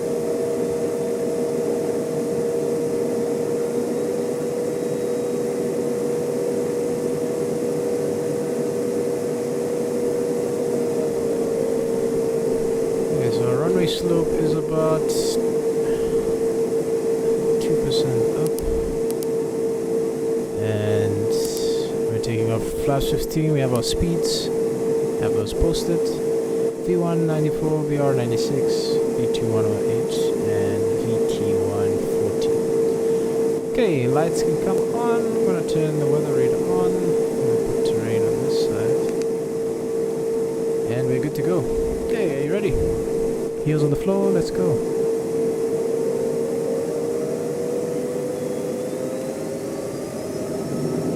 Okay, takeoff power set. Engine instruments are in the green. Very sensitive on the rudder. Okay, speed's alive. Yes, V1 rotates. Oh, the rudder's going off in its own direction. There you go, positive raise, gear up.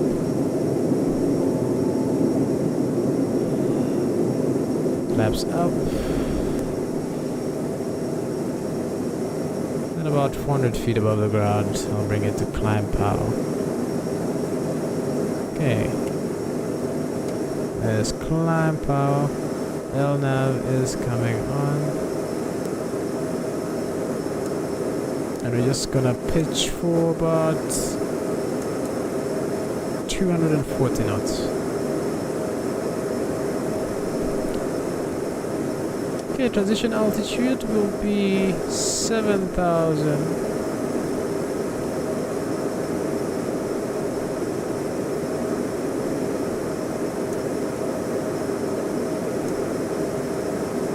And this looks like a beautiful town actually.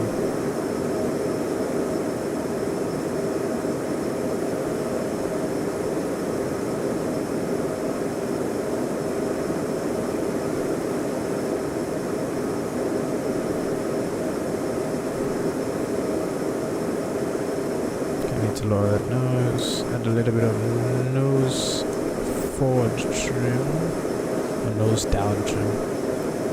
There's my transition. I'm gonna go to, I don't know, it's 6,700. Looks like the wind going over the mountains, creating some bumps here. Let's transition altitude. Standards. And then do after takeoff check, so gears up, flaps are up, fuel dump is on, power is set to climb, and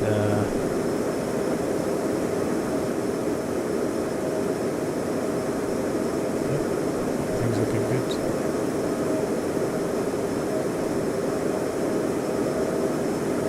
Jeez, what a beautiful view outside. Okay, so I'm gonna set it to flight level change and pitch for about 240 knots and just quickly turn the autopilot on, and then we can see what's happening outside.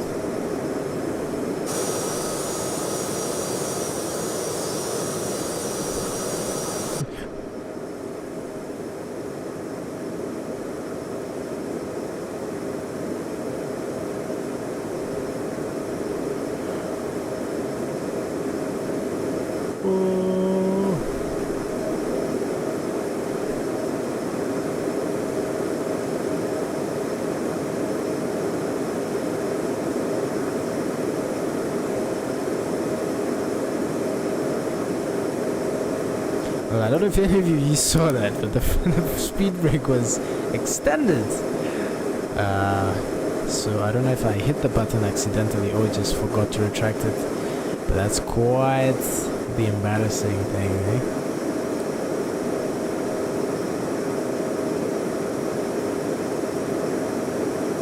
Okay, there's 10,000, can turn lights off, belts off. Just maintain this climb. Have a beautiful view of Kilimanjaro up there.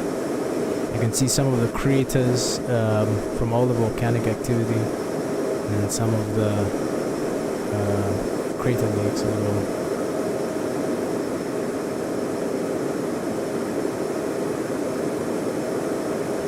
Okay, so the way our routing is, it is taking us quite far from actually it's taking us into Kenyan airspace and then bringing us back down. So I'm just gonna go direct to Geren, because that would be more realistic routing. So we'll go direct Geren, execute, and then we'll see what our total distance here is.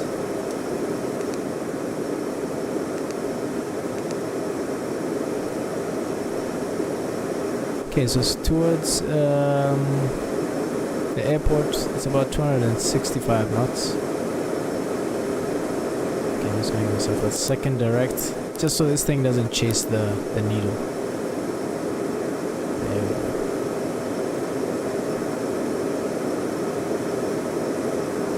I should see Kilimanjaro. Oh, there we go. There's the airport down there. If we needed anything, we just go straight towards that airport. Okay. Now, as this is such a short flight, I'm going to start preparing for the arrival already. So let's pull up the charts and let's just have a look at what exactly we're looking for. Okay.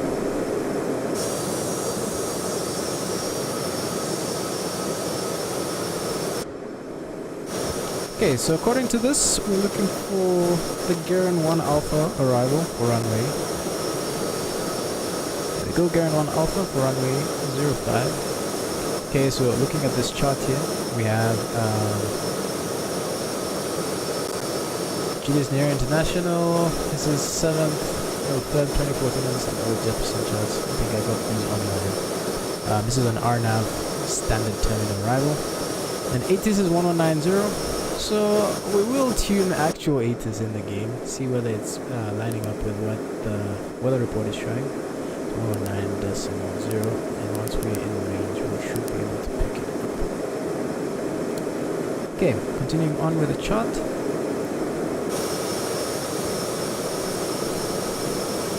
Okay, so actually I need to be inside for this. Okay, so looking at the chart now, it's showing us airport elevation is 182 feet. Setting is hectopascals, transition number is 3000, flight number 30, transition altitude is 2500 feet. Okay. Minimum sector altitude for this arrival is 2700 for 25 miles from the actual airport, so to say. Okay. Right, so Geren 1 Alpha takes us from Geren, so if we go down to the legs page, down to the legs page. So Geren, and then at or above 6,000, and then up them, and then we'll go to Itulo, which is our initial approach fix, and at Itulo, from Itulo we'll transition to the ILS Yankee for runway 05.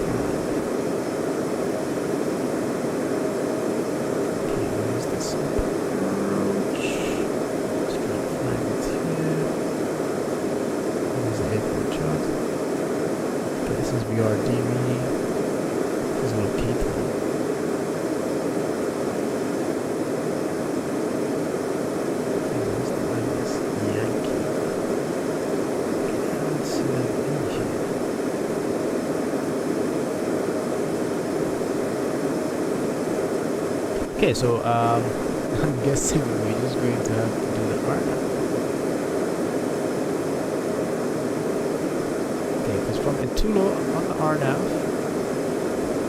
GNSS from 05, so we're going to go to departures, arrival, we're going to make it RNAV runway 05, because on the chart it's not here, and we're going by Itulo. Execute that.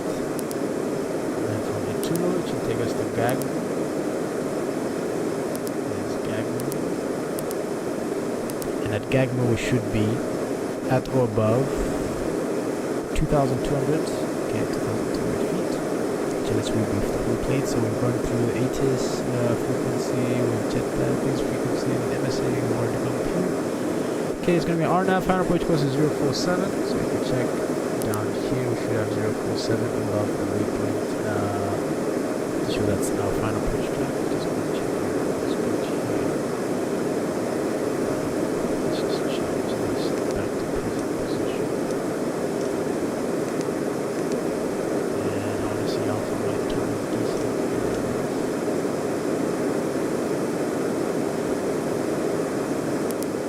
That's quite fun. Okay. Just all good. Okay, so moving back to the chart. Final approach is 047. Minimum altitude at Uban is 1,900 feet. So Uban is showing 1,900 feet. Then LNAV, VNAV, the decision altitude is going to be 600 feet. Okay, so I'm going to come up here to references. So references menu. And then go down to where it says minimum. So it's going to be barrel. It's going to be 600 feet.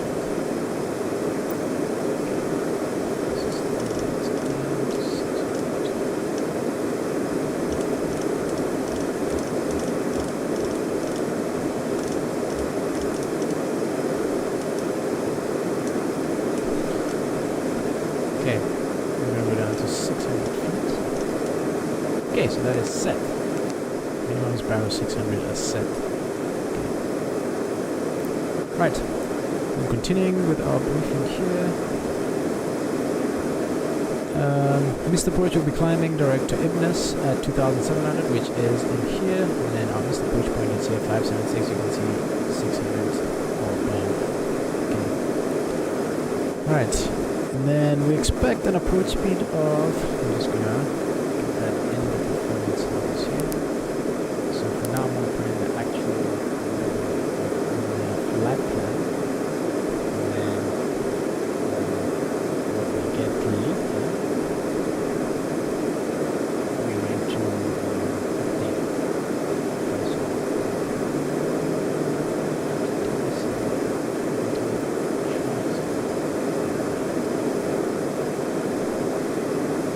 Dar-Es-Salaam.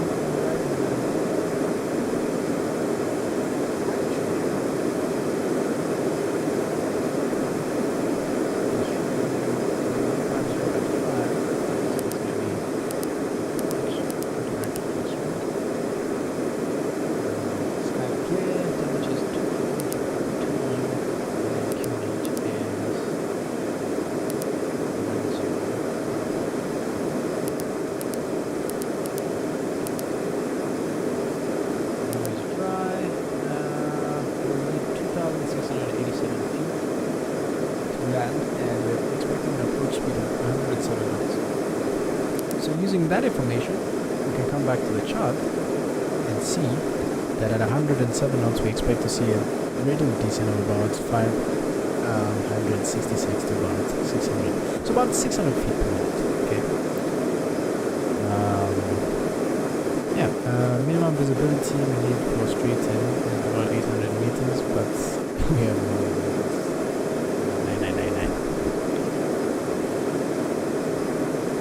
Right. Okay.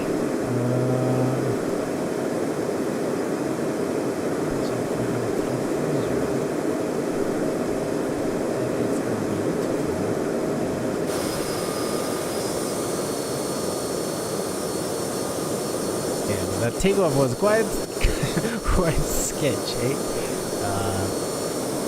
It's very difficult to actually spot. I know when you take the speed brakes and you push the button to retract them, they won't do anything. So you can see I'm pushing the button now, but it's not doing anything. Then what happens is, if you don't actually go down to check, that's going to be a problem. So I probably have to report to the chief pilot why I took off with speed brakes. But that's something that hopefully should not happen again. Yeah, but guys, trust me, I'm a good pilot. I know how to fly. It's just that in this jet, I'm getting weird things happening to me. This whole stream has been very weird. This was the audio glitched out, and then the video glitched out, and the plane got broken. It was crashing. We had a party in the freaking cabin, and now we had our speedboat stuck up. Okay, but this weather is, in my opinion, it's a little bit too good.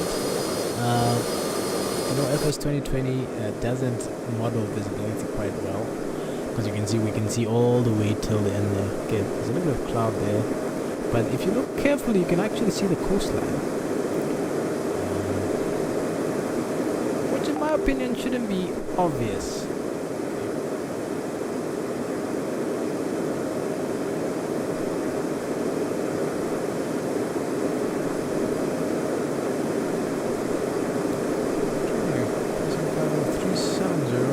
Usually as soon as we get to our altitude, we're gonna have to descent, because the top of descent is 19 minutes away, so pretty much we won't have that much time.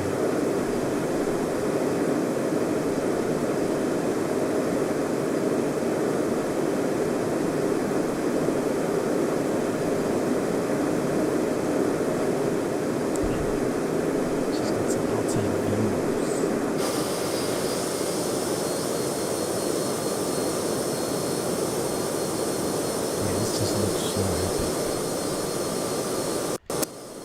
One road in the middle of nowhere. I don't see anything else. And you have the river or the delta here, and then the flights are trying to fake the ground here, because you can actually see, you can make out the clouds here. So from the settlers in the, it's such a rural area, no one cares about it. So just plug some random stuff in there.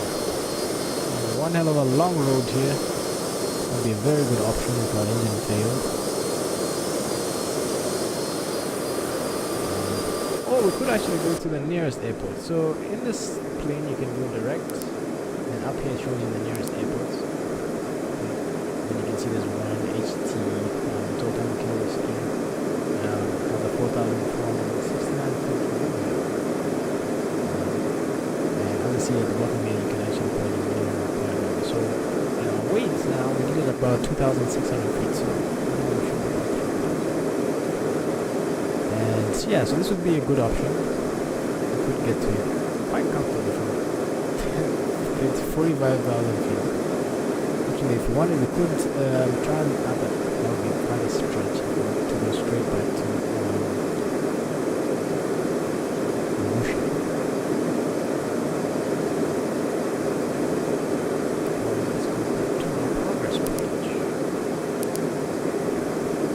Landing with about 1,200 pounds of fuel.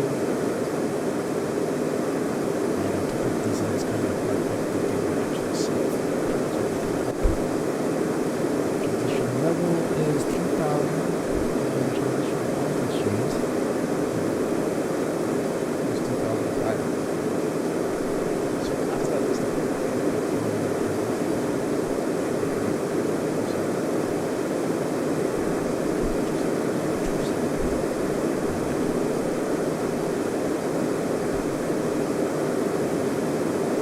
now in the 400s now, and you can just make out the coastline.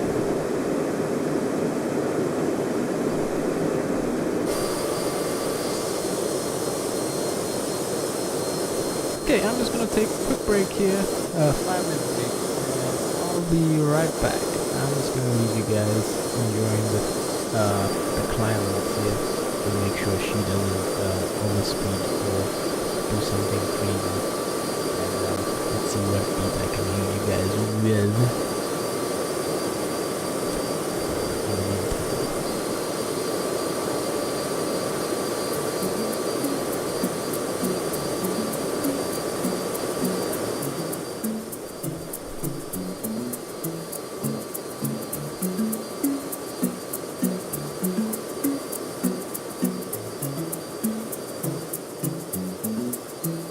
Stand by you.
Zembayo,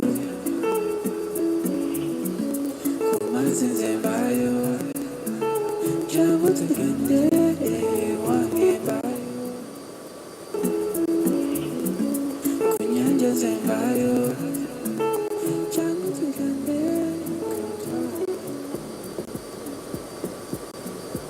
Well, ladies and gentlemen, welcome back to me. There it is. Okay. Let's see where we are. Have we leveled off yet? Oh well, I got it right at leveling off.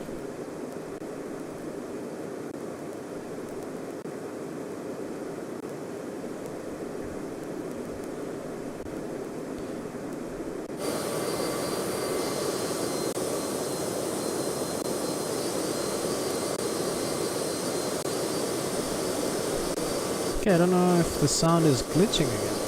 Headphones again, but it sounds like it actually is.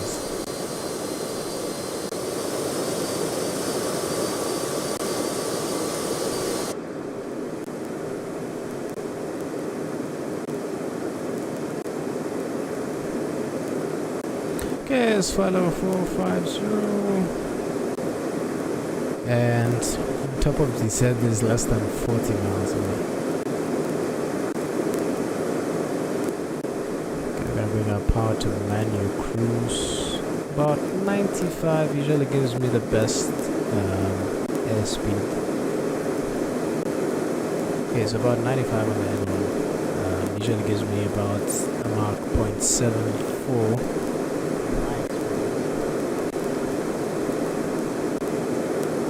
And we're already setting up for GC.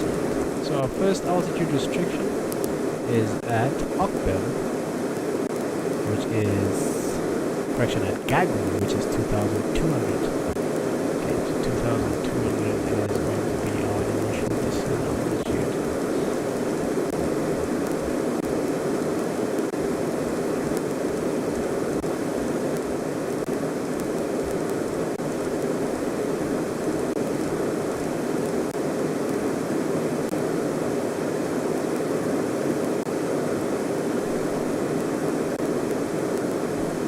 Okay, I'm gonna set it to VNAV.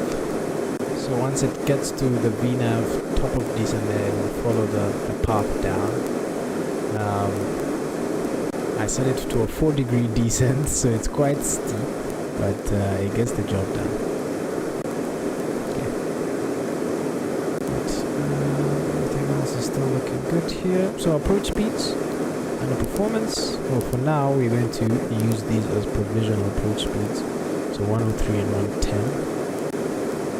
And it was 107. What happened?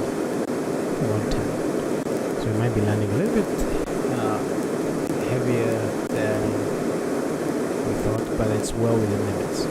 So our landing weight is 13,344 and our maximum is 15,660. So we are well below max landing weight.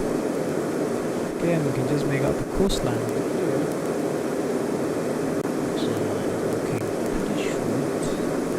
Another set of ranges there. Let's go put out the production list.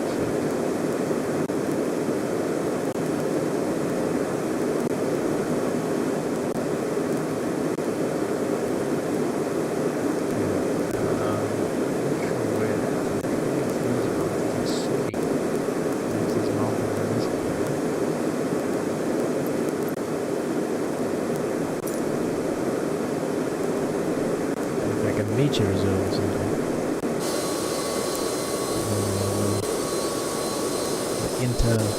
Interstate highway, so to say. A bunch of towns down there.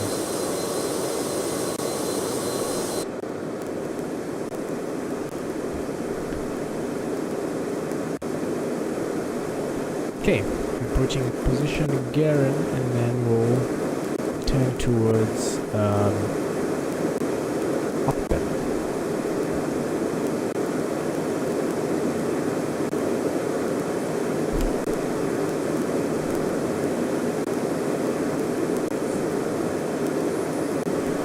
Alex, what's up? Welcome to the stream.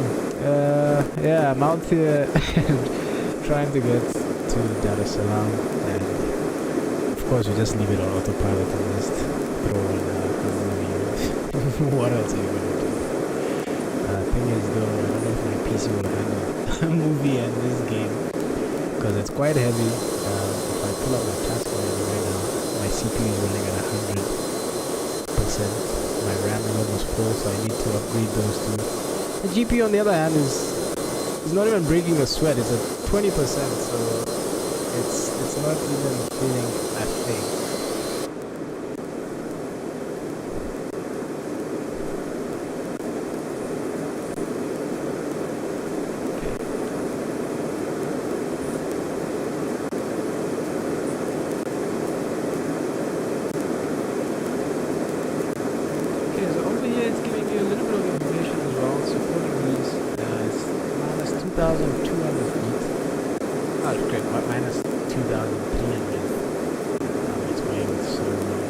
This would be the vertical rate of descent at this specific position to get me down to my first altitude structure, which was 2,200 at Gago. So it's like it's calculated on the fly. But I preset it to 4 degrees because 3 degrees was a little bit too slow.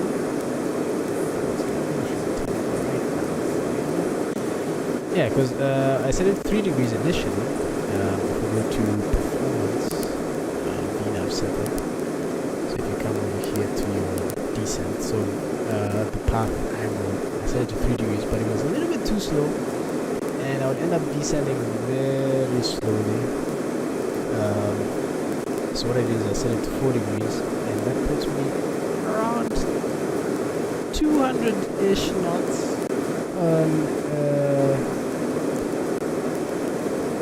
at idle thrust. So my flaps one speed of takeoff flap speed is 200 knots here, so it's very easy to actually slow down from there.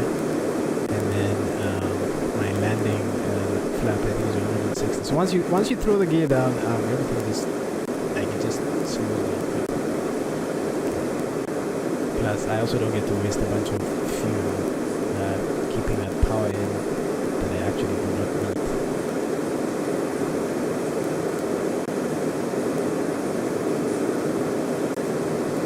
Okay, there's the East African coast. There's a bunch of small islands off the coast there.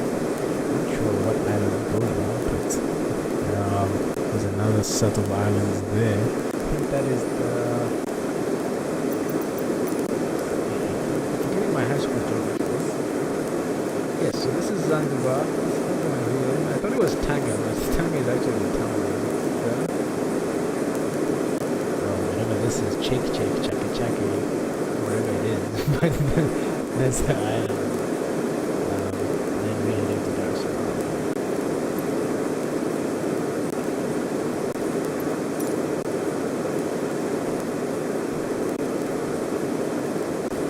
Okay, as we're approaching top of descent, you can see my path is armed.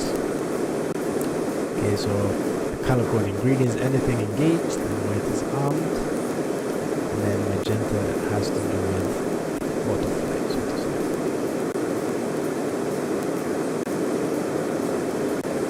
Okay, top of descent is 1 minute away, so just get prepared to bring the power back. I'm just gonna give them passenger brief. Tell them we're landing shortly. And May I have your attention, please? May I have your attention, please? We will be landing shortly. to the Delta. May I have your attention, please? The captain has turned on the seatbelt sign. Please fasten your seatbelt and shoulder harness at this time. Actually, I had a little bit of time. Let's check if we're within range. We're within range to receive the.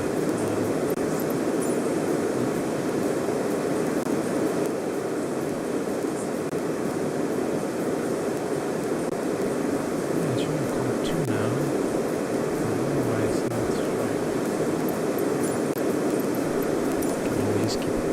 Okay, there's my little diamond, magenta diamond coming down, showing me that I'm about sub decent. But usually I'll just start it with vertical speed, get it to about halfway because the descent will be a little bit smoother.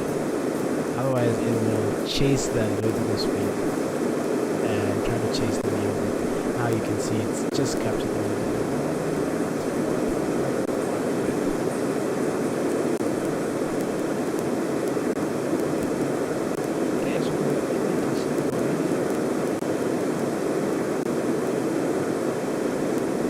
Usually if I keep the power around 50%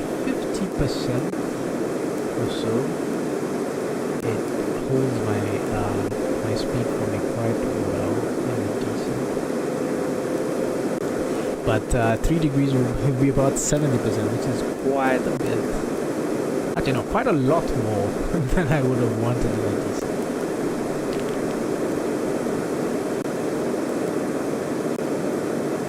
It's about 50%.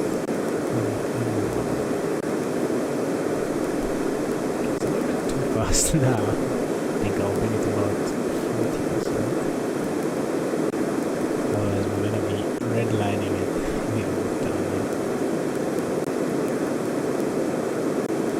This should be Zanzibar.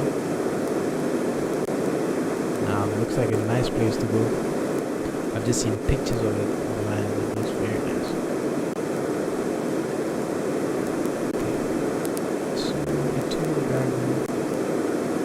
Okay, it's showing 2,200 and above, but knowing this plane, it will try and get it right on 2,200 and right at 1,900 as well, which will also give me a little bit of... Oh, actually no, it might be going straight to Ufa at 1,900 feet. Okay, so I'm going to change this to 2,200 just to give myself some time to slow down.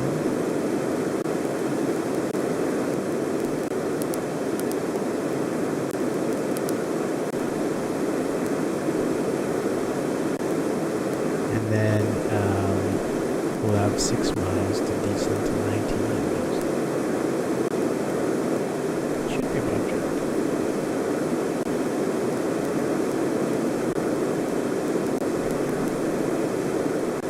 Okay, let us bring it to about 50% of the power.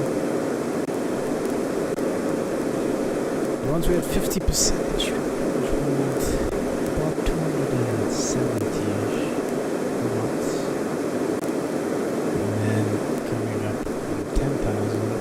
Around 11,000, I'll start putting a power back to idle and then she'll slow down quite well to about 220 usually, and it will hold 220 at idle all the way till pretty much we have to slow down.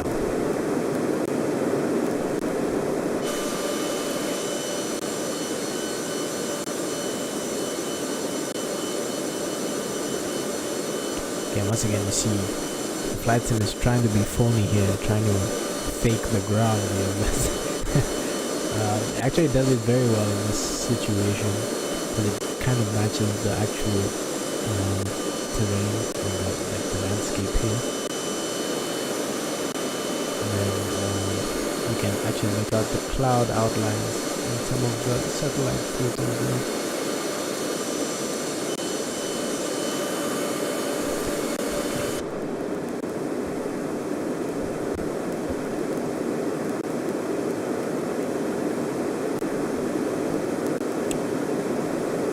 Okay, so we expect touchdown in about 11 minutes.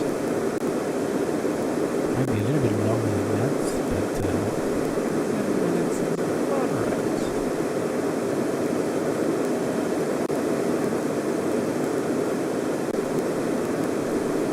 Okay, things looking good. We still haven't picked up ATIS. I'm guessing it's just the game's ATC being in.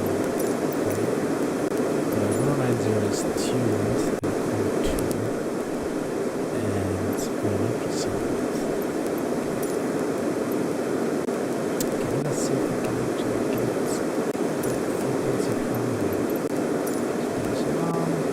Wants me to tune down. So I'm guessing either ATIS is not modeled in this game for these airports, or we're still probably well within range. I can actually see Dar-Es-Salaam. It's just beyond the coast. This is the city.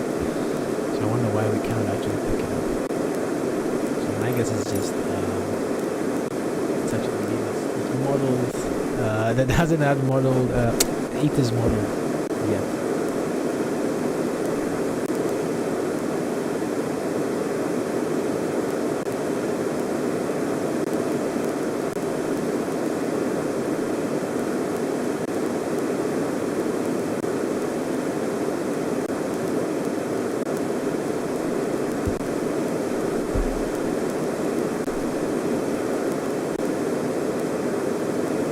Beautiful day, but I doubt it's this beautiful actually, because as I said, this game always wants the viz at 100%. It never never has the viz below 100%, except in thunderstorms where the viz goes from 100 to 0. So it's an on and off thing, you know? Either you have good viz or bad viz. It's a discrete value. There's no in between.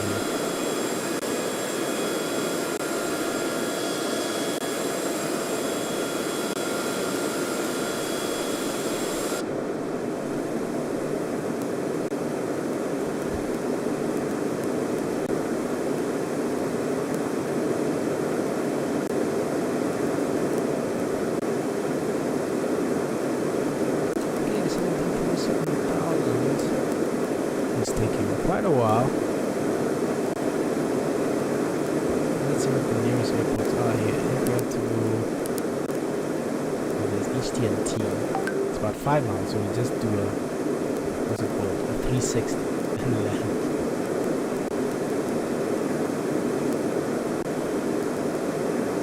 Oh, what is it called? The dead stick landing. I think it's the military guys that use dead stick landing, where they do that whole pattern over the airfield, and it should bring it.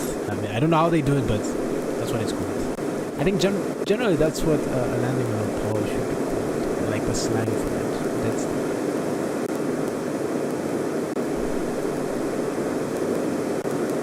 okay. So once again, 2,200 is our first restriction, and you can see it's shown in blue, so we selected, and we jump.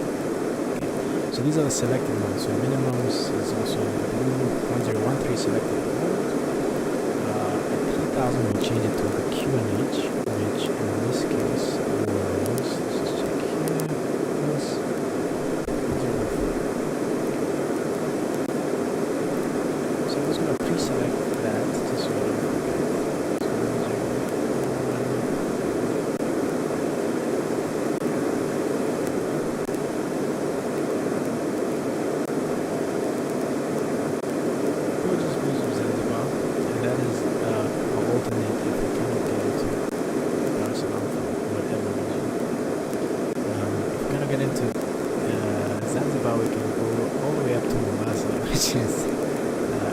It's 45 minutes now.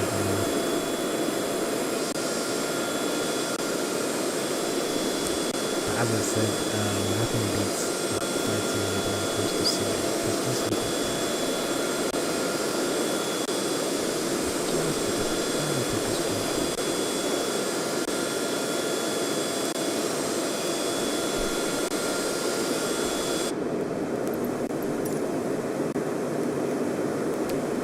Okay, I think I'm also going to record my approach, just so we can watch it back. And the landing, of course, that was expected to be, to have no issues, because winds are light, so generally that.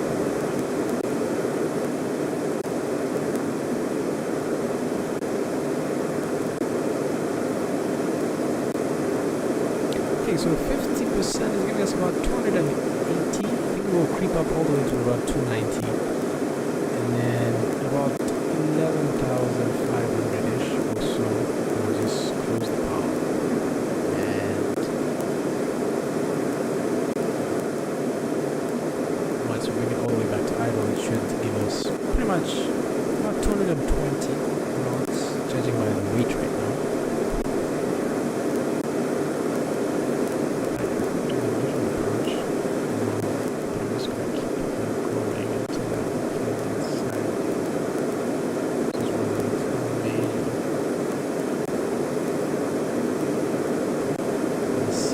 Also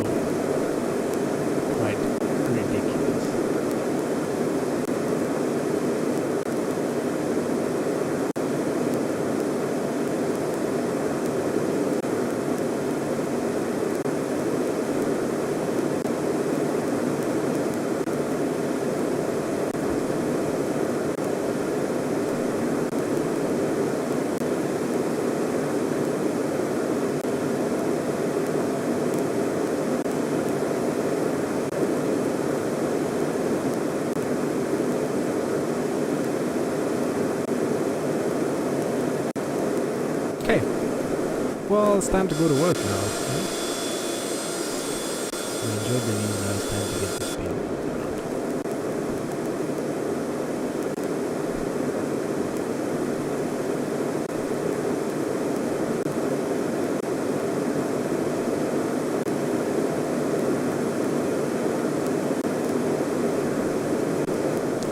Okay, so this is just a quick recap of our arrival. After touchdown, plan to vacate onto taxiway because we're going to some probably whiskey or extreme, or probably whiskey, and then we'll taxi via Papua to the GA apron, which is right about here. And we'll just park here. Usually there's a marshal there. And once again, missed approach. We'll be climbing straight ahead towards Ignis at 2,700. So I'm just going to keep this jump on my side. And I'm in the face for you guys.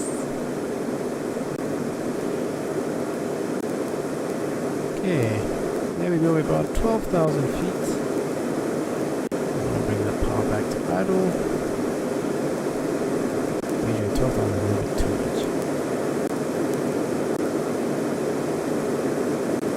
1,500 should double check. Okay, 1,500. Put the power back to idle. We're approaching a 2.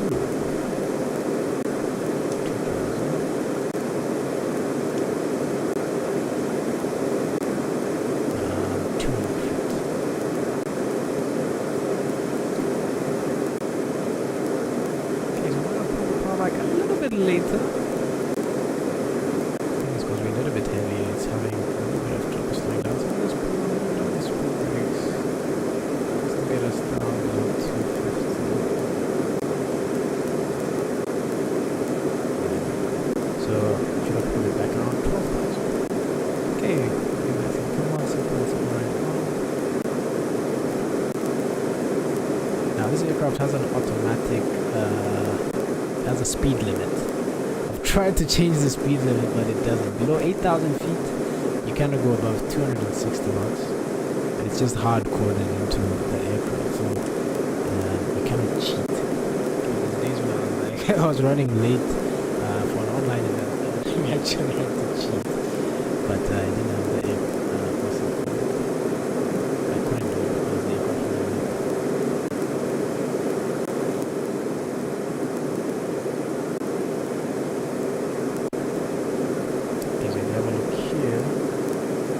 Once we cross 8,000, we should get a speed bar coming all the way from 300 knots down to 260. Or red line, so to say. Not a speed bar, but a red line.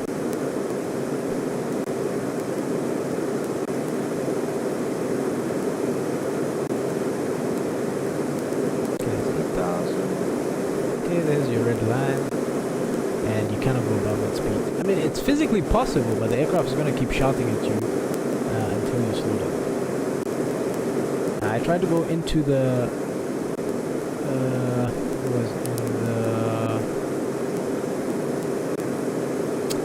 which page was it? It was performance. And the speed limit here, but you cannot delete it. Because if you try, it's going to it will just tell you it's not working.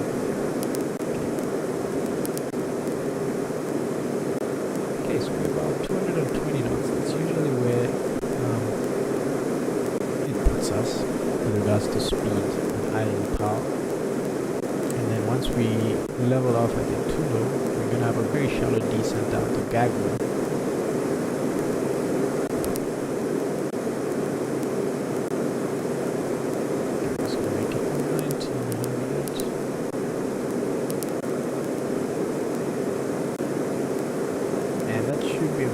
Decent, which should get us well below our flap speed. Inside though, should get a lot of actually 9 should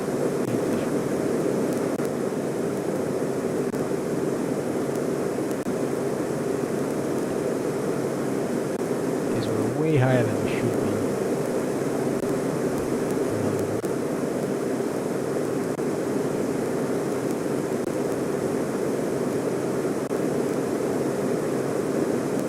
Okay, guys, we should be at 2,200 and we ran at 1,000. So we have quite a long stretch to slow down. I'm not sure ADC would be happy, so remember we're turbine, so we need to be below 200 knots entering the CTR. I'm not sure where the boundary is, but approach would have probably let us know to slow down.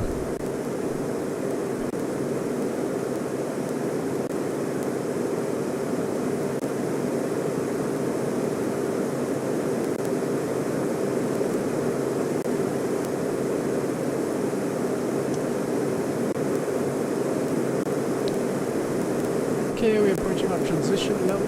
Now we'll change to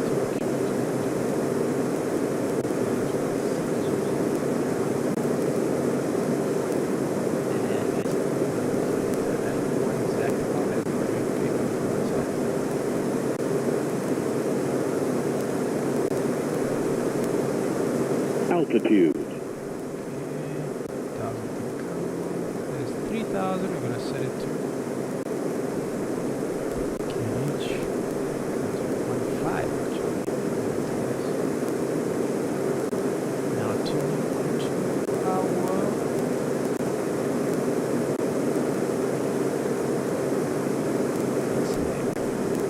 our final thing.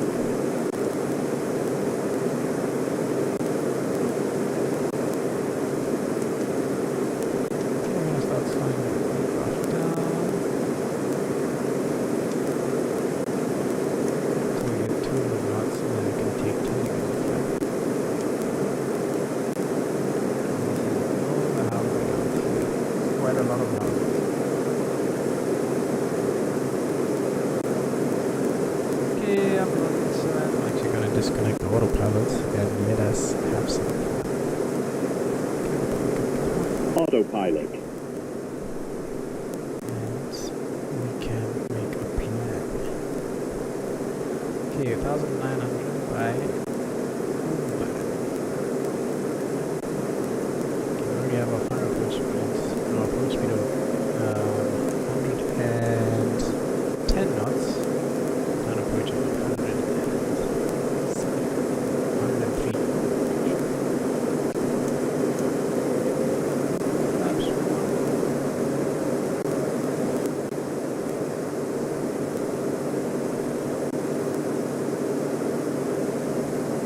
We are one dot above Bulgaria. And yeah, you can feel that crossroad.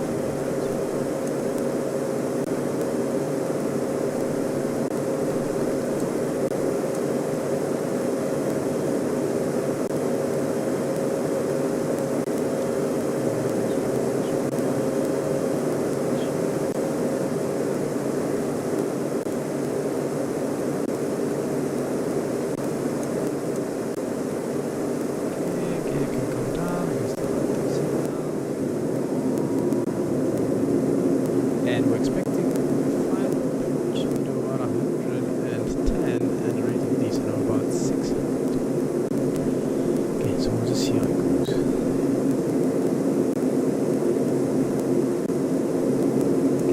Flaps.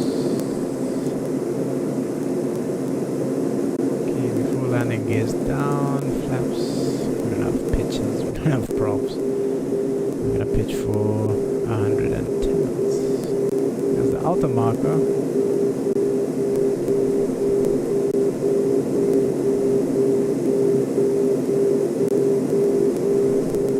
Or at least the sound of the outer marker.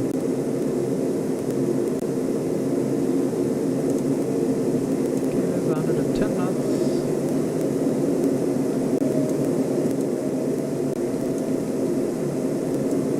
Okay, so at this point we'll be talking to the tower. Tower has cleared us to land. I don't see anyone on the runway because I turned them all off. Rate of descent is about 600 feet per minute, so as expected, everything is going pretty good.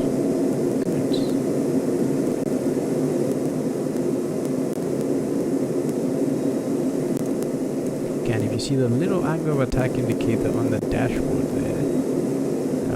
When you get to your reference speeds, it shows you the green. That means you have the proper angle of attack.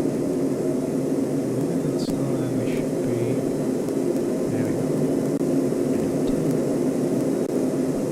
And as we're crossing the fence, we can start bringing the power back. I'm recording this. 500.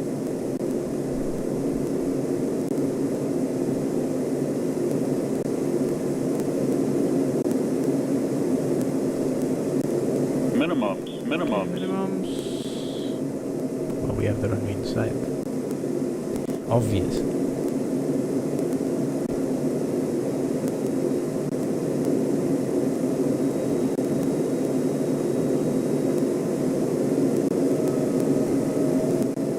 A little bit fast. Don't want to be more than 2 knots out.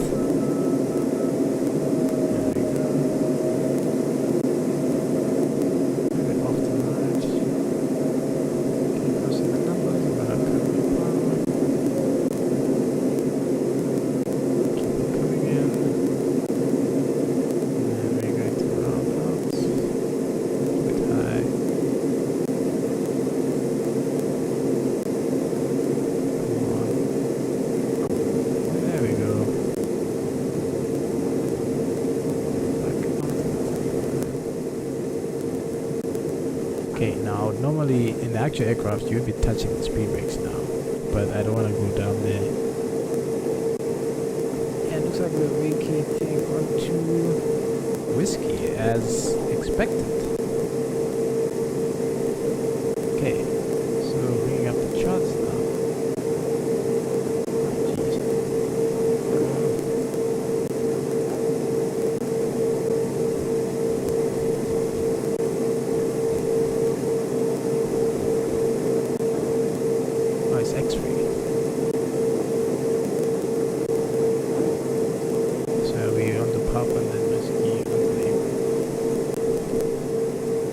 I keep forgetting that I have pedals down here, and I keep using the joystick, and I notice it's not working. Okay, so we're gonna park here, clean her up, and then just try and watch that replay again.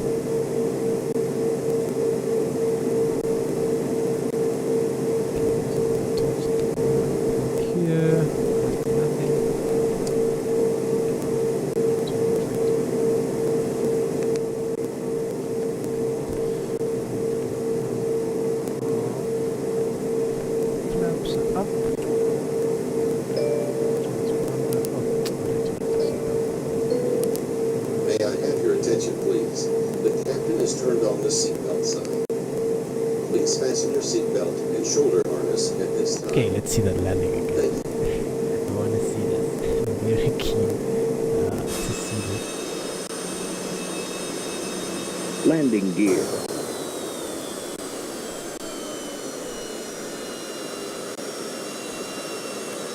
Minimums.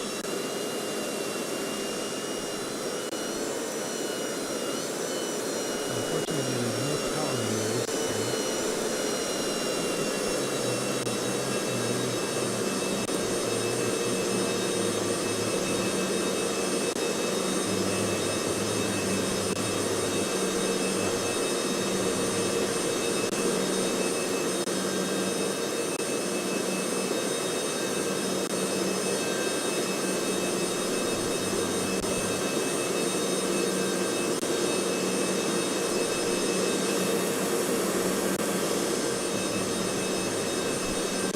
Okay, put in the chat how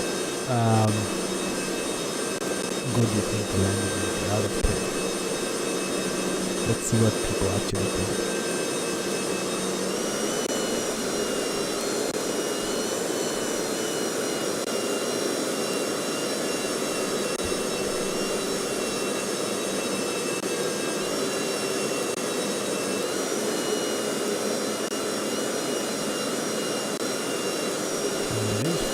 A little bit, because the recording wasn't perfect, but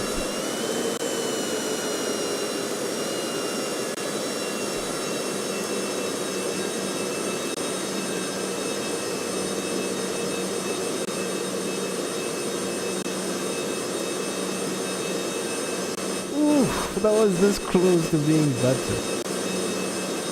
I mean, who says it wasn't? It was still butter on the center line, but then I was using the joystick instead of the actual pedal to get it back onto the line. Okay, let's go along this one. I'm just gonna play the last little bit here. And I'm gonna use the wheel cam.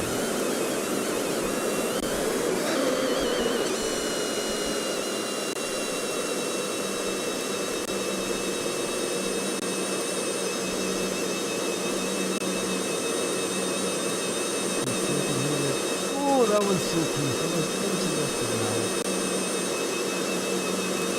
But your boy put it aye. Okay, land a little bit.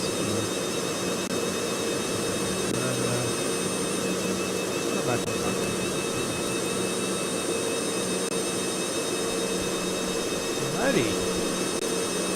Well, everybody, welcome to Dar-Es-Salaam. Let's get back into the cockpit, go park the aircraft and call it an evening. Okay, so clear right, clear left, taxi light is on.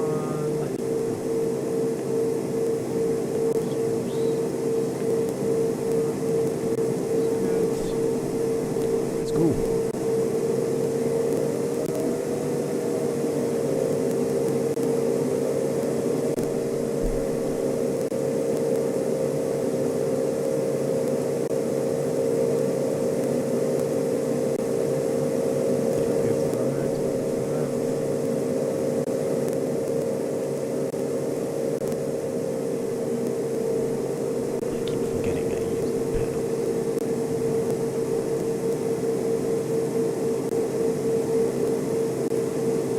Oh jeez, it's been one hell of a stream. Hopefully the next one won't be as bad as this.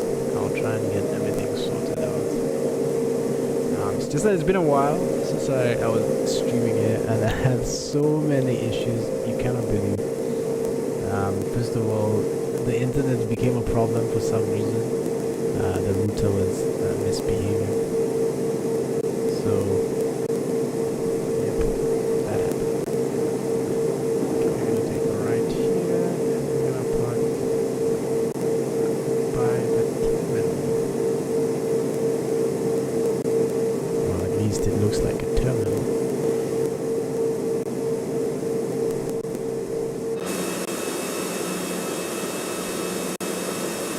it looks like there's some line.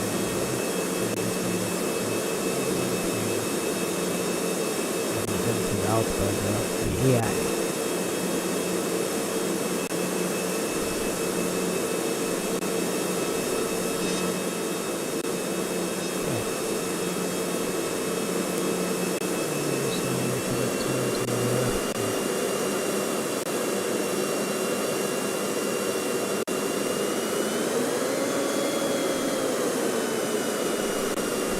Parking brake is set.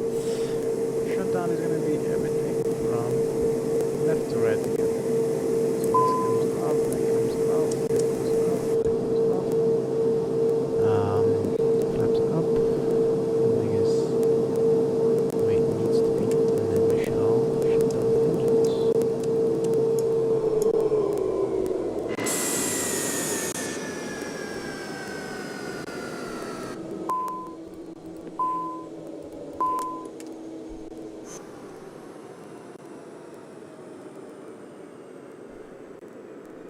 Ah, looks like our lights are stuck on.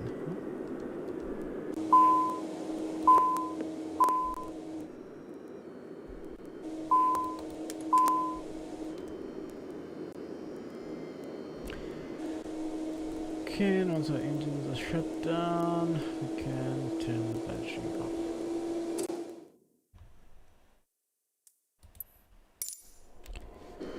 And everybody, welcome to Dar-Es-Salaam International Airport. It's been quite a crazy flight, and honestly right now I am a little bit beaten up, a little bit tired from what actually transpired. It's not conspired.